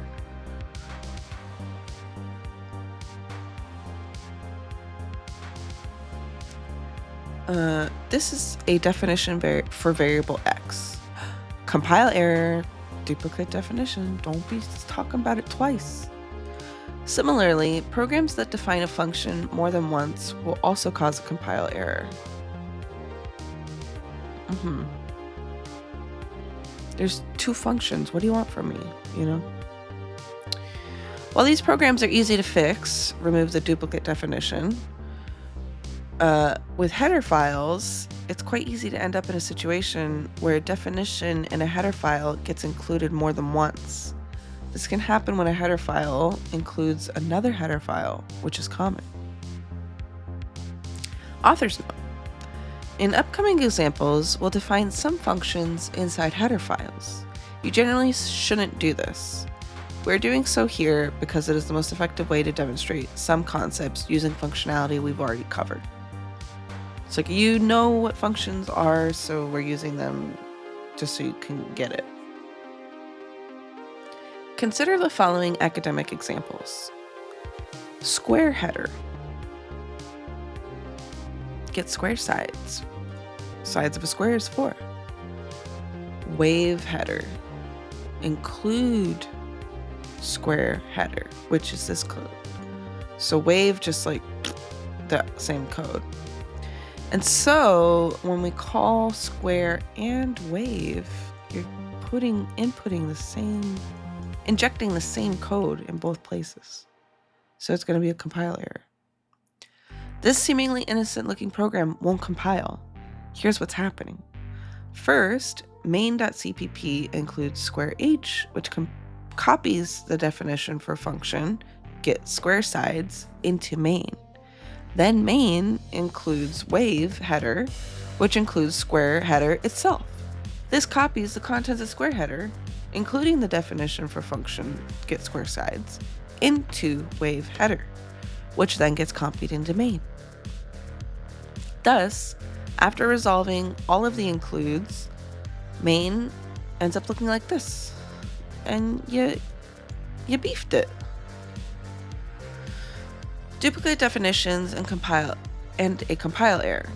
Each file individually is fine, however, because main ends up including the content of square h twice, we've run into problems. If wave header needs get square sides and main needs both wave and square, how would you resolve this issue? Header guards. Okay. The good news is that we can avoid the above problem via a mechanism called a header guard, also called an include guard. Header guards are a conditional compilation. Okay. Header guards are a conditional compilation directives that take the following form. If not defined, define. Your declarations and certain types of definitions here. And if.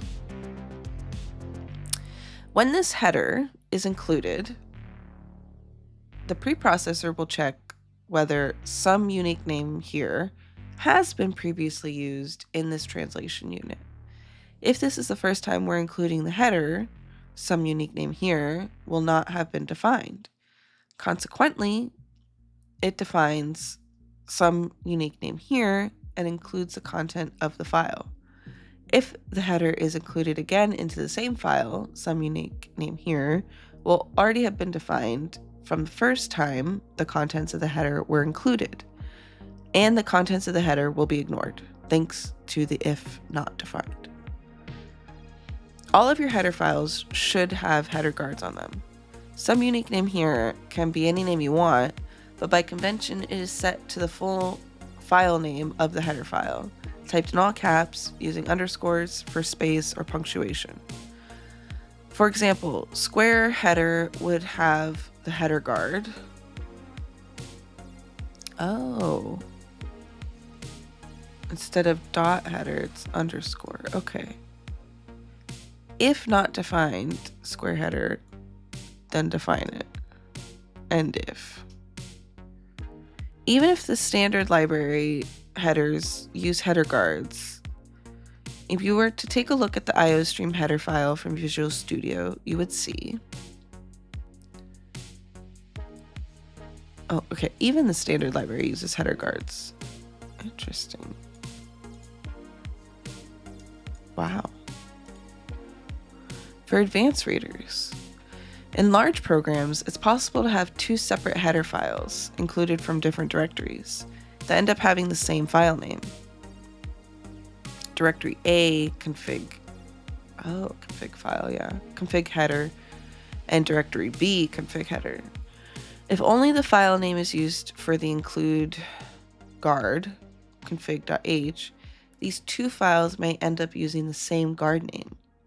If that happens, any file that includes directly or indirectly both config header files will not receive the contents of the include file to be included second. This will probably cause a compilation error. Because of this possibility, for guard name conflicts, many developers recommend using a more complex, unique name in your header guards.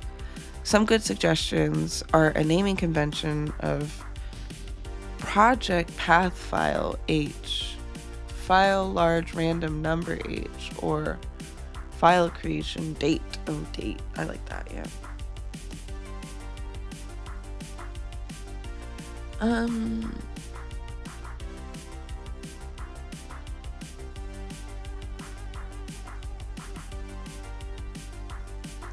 So you can have them both be named config header still, but the header guard needs to be named different.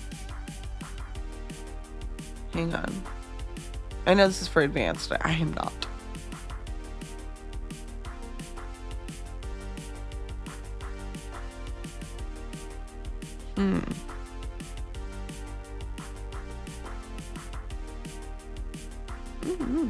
We'll figure it out someday.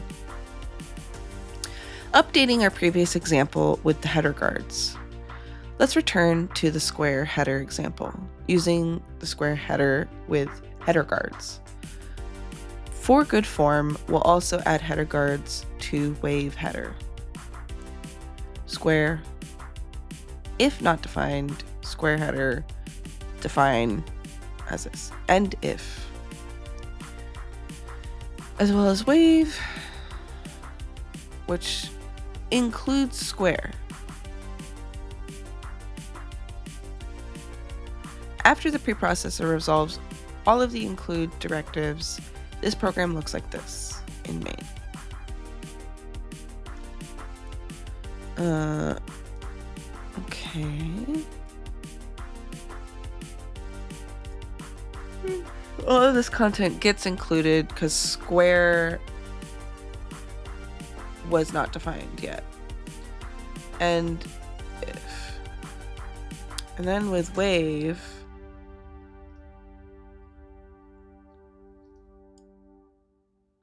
square header included from wave header, square H is already defined from above. So none of this content gets included. So it'll write it here, but it's going to be like end if. So it's like, yeah, end it. Right? Return. Let's look how this evaluates. First, the preprocessor evaluates if not defined square header. Square header has not been defined yet.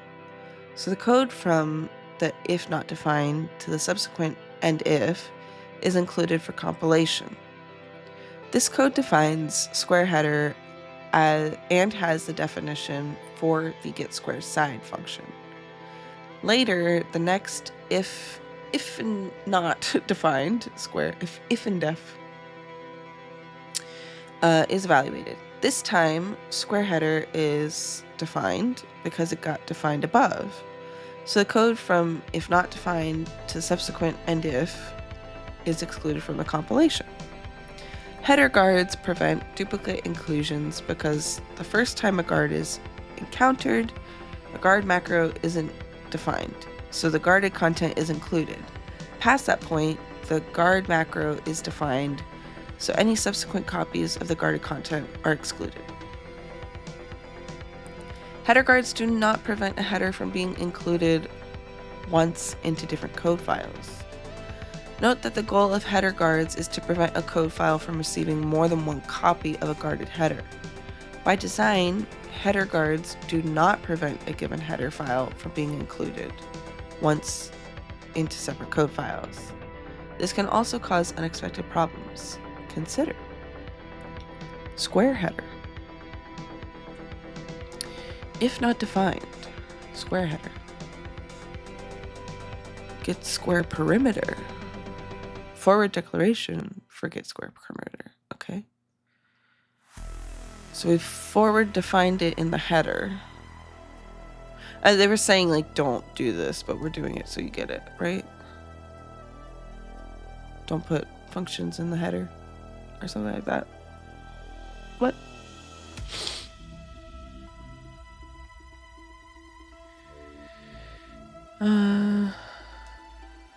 Get square perimeter. Pulls get square sides. Okay.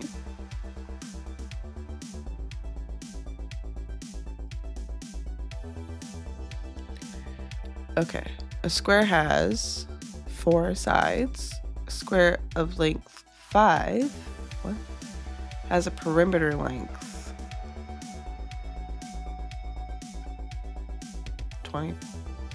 20? What? Note that square header is included from both main and square.cpp. This means that the contents of square header will be included once into square CPP and once into main CPP. Let's examine why this happens in more detail. When square header is included from square CPP, square header is defined until the end of square CPP. This define prevents square header from being included into square CPP a second time, which is the point of header guards. However, once square CPP is finished, square H is no longer considered defined. This means that when the preprocessor runs on main, square header is not initially defined in main. This The end result is that both Square and Main get a copy of the definition of get square sides. This program will compile, but the linker will complain about your program having multiple definitions for identifier get square sides. The best way to work around this issue is simply to put the function definition in one of the CPP files so that the header just contains a forward declaration.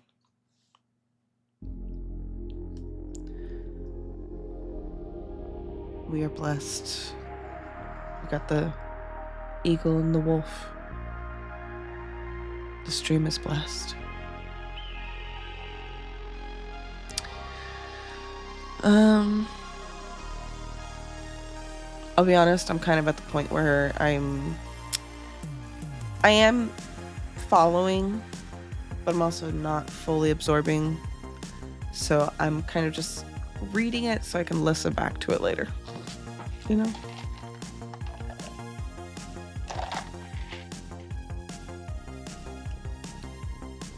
All right.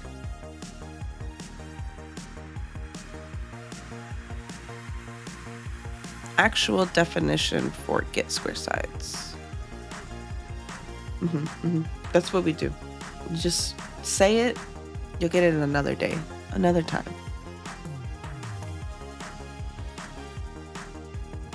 To be honest, I feel like we've been going 4.5 hours, and I feel like I've been really with it, like understanding just about everything we've covered today.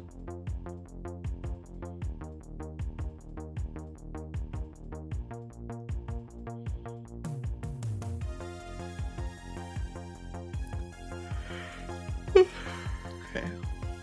Now when the program is compiled, function get square sides will have just one definition via square CPP. So the linker is happy. File main is able to call this function even though it lives in square.cpp. Because it includes square header, which has a forward declaration for the function, the linker will connect the call to get square sides from main to the definition of get square sides in square.cpp. Can't we just avoid definitions in header files? We've generally told you not to include function definitions in your headers, so you may be wondering why you should include header guards if they protect you from something you shouldn't do. Yeah. There are quite a few cases we'll show you in the future where it's necessary to put non-function definitions in a header file. For example, C++ will let you create your own types.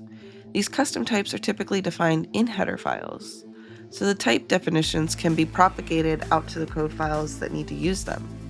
Without a header guard, a code file could come up with multiple identical copies of a given type of definition, which the compiler will flag as an error. So even though it's not strictly necessary to have header guards at this point in the tutorial series, we're establishing good habits now, so you don't have to unlearn bad habits later. Yeah, what was that? Pragma once. Pragma once. Modern compilers support a simpler, alternate form of header guards using the Pragma preprocessor directive. Oh. Pragma once. Oh, it's literally saying, like, just use this once. Whoa. Pragma once serves the same purpose as header guards, to avoid a header file from being included multiple times. With traditional header guards, the developer is responsible for guarding the header by using preprocessor directives. With Pragma once, we're requesting that the compiler guard the header. How exactly it does this is an implementation-specific detail. Okay. For advanced readers, there's one known case where Pragma once will typically fail. If a header file is copied so that it exists in multiple places on the file system, somehow both copies of the header get included, header guards will successfully dedupe the identical headers, but Pragma once won't, because the compiler won't realize they're actually identical content. It'll think they're different. For most projects, Pragma once works fine, but many developers now Oh, and many developers now prefer it because it's easier and less error prone. Many IDEs will also auto-include Pragma Once at the top of a new header file generated through IDE. They did. So they were teaching us good practices, and now they're like, but this is also the new way to do it, right? Or are they going to say this isn't as good? Warning. The Pragma directive was designed for compiler implementers to use for whatever purposes they desire. As such, which pragmas they are supported and what meaning those pragmas have is completely implementation specific. With the exception of Pragma Once, do not expect a pragma that works on one compiler to be supported by another. That's so interesting. Because Pragma Once is not defined by the C++ standard, it's possible that some compilers may not implement it. For this reason, some development houses, such as Google, recommend using traditional header guards. In this tutorial series, we will favor header guards as they are the most conventional way to guard headers.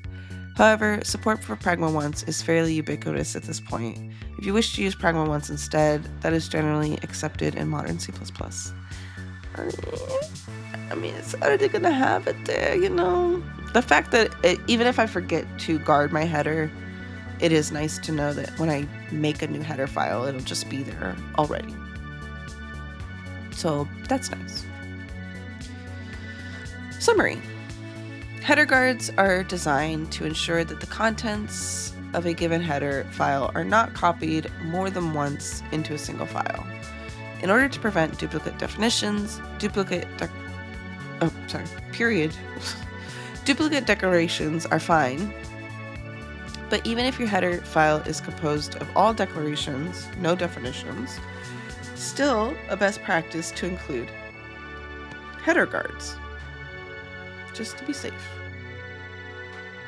Note that header guards do not prevent the contents of a header file from being copied once into separate project files. This is a good thing because we often need to reference the contents of a given header from different project files. Okay. Add header guards to this header file, which we have right here. I'm pretty tired, so I'm just gonna look at what it was, but you know, we'll get it.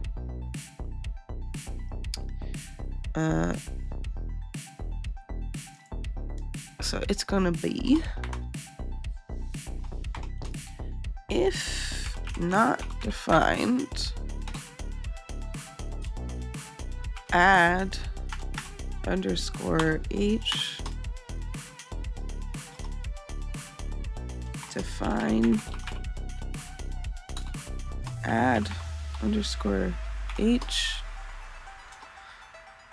int, and then they ask you how you are, you just have to I'm say literally that you're right fine now. when you're not really fine, but you just can't get into it because they would never understand. And if correct, it looks happy. Let's see what the solution is.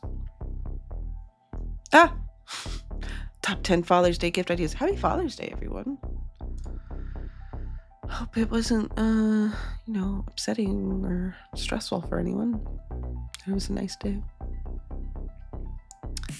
I think we got it. Yep. How to design your first programs. Let's see this. 2.13. How long is this? Oh, this looks so fun. Oh my gosh, this is gonna be so fun. Conclusion. Right? No, I have an ad blocker, but it doesn't block those ones. And those ones, they almost seem like pretend, like ads. Are we gonna write this all out? Like it's gonna be bedroom things, breakfast things. Oh my gosh, this looks so fun. Brush your teeth. Oh my goodness. Oh my gosh. Okay, 2.13. Let me see what's going on. Okay. All right. We are ready now to rate out. That was actually a lot. We did 2.7. Yes, 2.7 to 2.12. So like five chapters? Is that what we would call them? Chapters? Sections? I call them sections. No, wait. The 2 is the section. And the 13 is a chapter, right? Section 2, chapter 13. Got a lot done. A lot. All right. Oh, you know what? I don't want to do a typing test. I don't. That first one wasn't very good, and I'm tired. Like, I just feel like it'll be worse. I don't want to.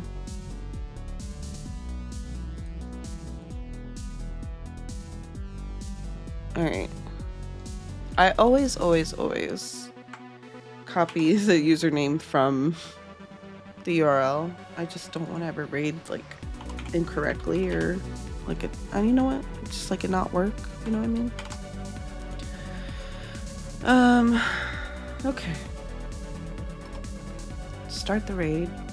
This is. Let's do our raid message. The start of a Resident Evil charity marathon. Captain Ezekiel, Doctors Without Borders. Yeah, I think I need a marathon to just kick back to. So, I don't know. That was a lot. We'll be back Tuesday with. Honestly, I'm a little bit excited. I'm like, let's make our own program about brushing our teeth and shit. And shitting, you know. And that'll be fun. We could follow the lesson and then like put in our own stuff to say, you know. Oh, that's gonna be fun. Okay. I'm going to let you guys go. It was wonderful. Good almost 5 hours. And yeah. I will see you guys another time. Bye.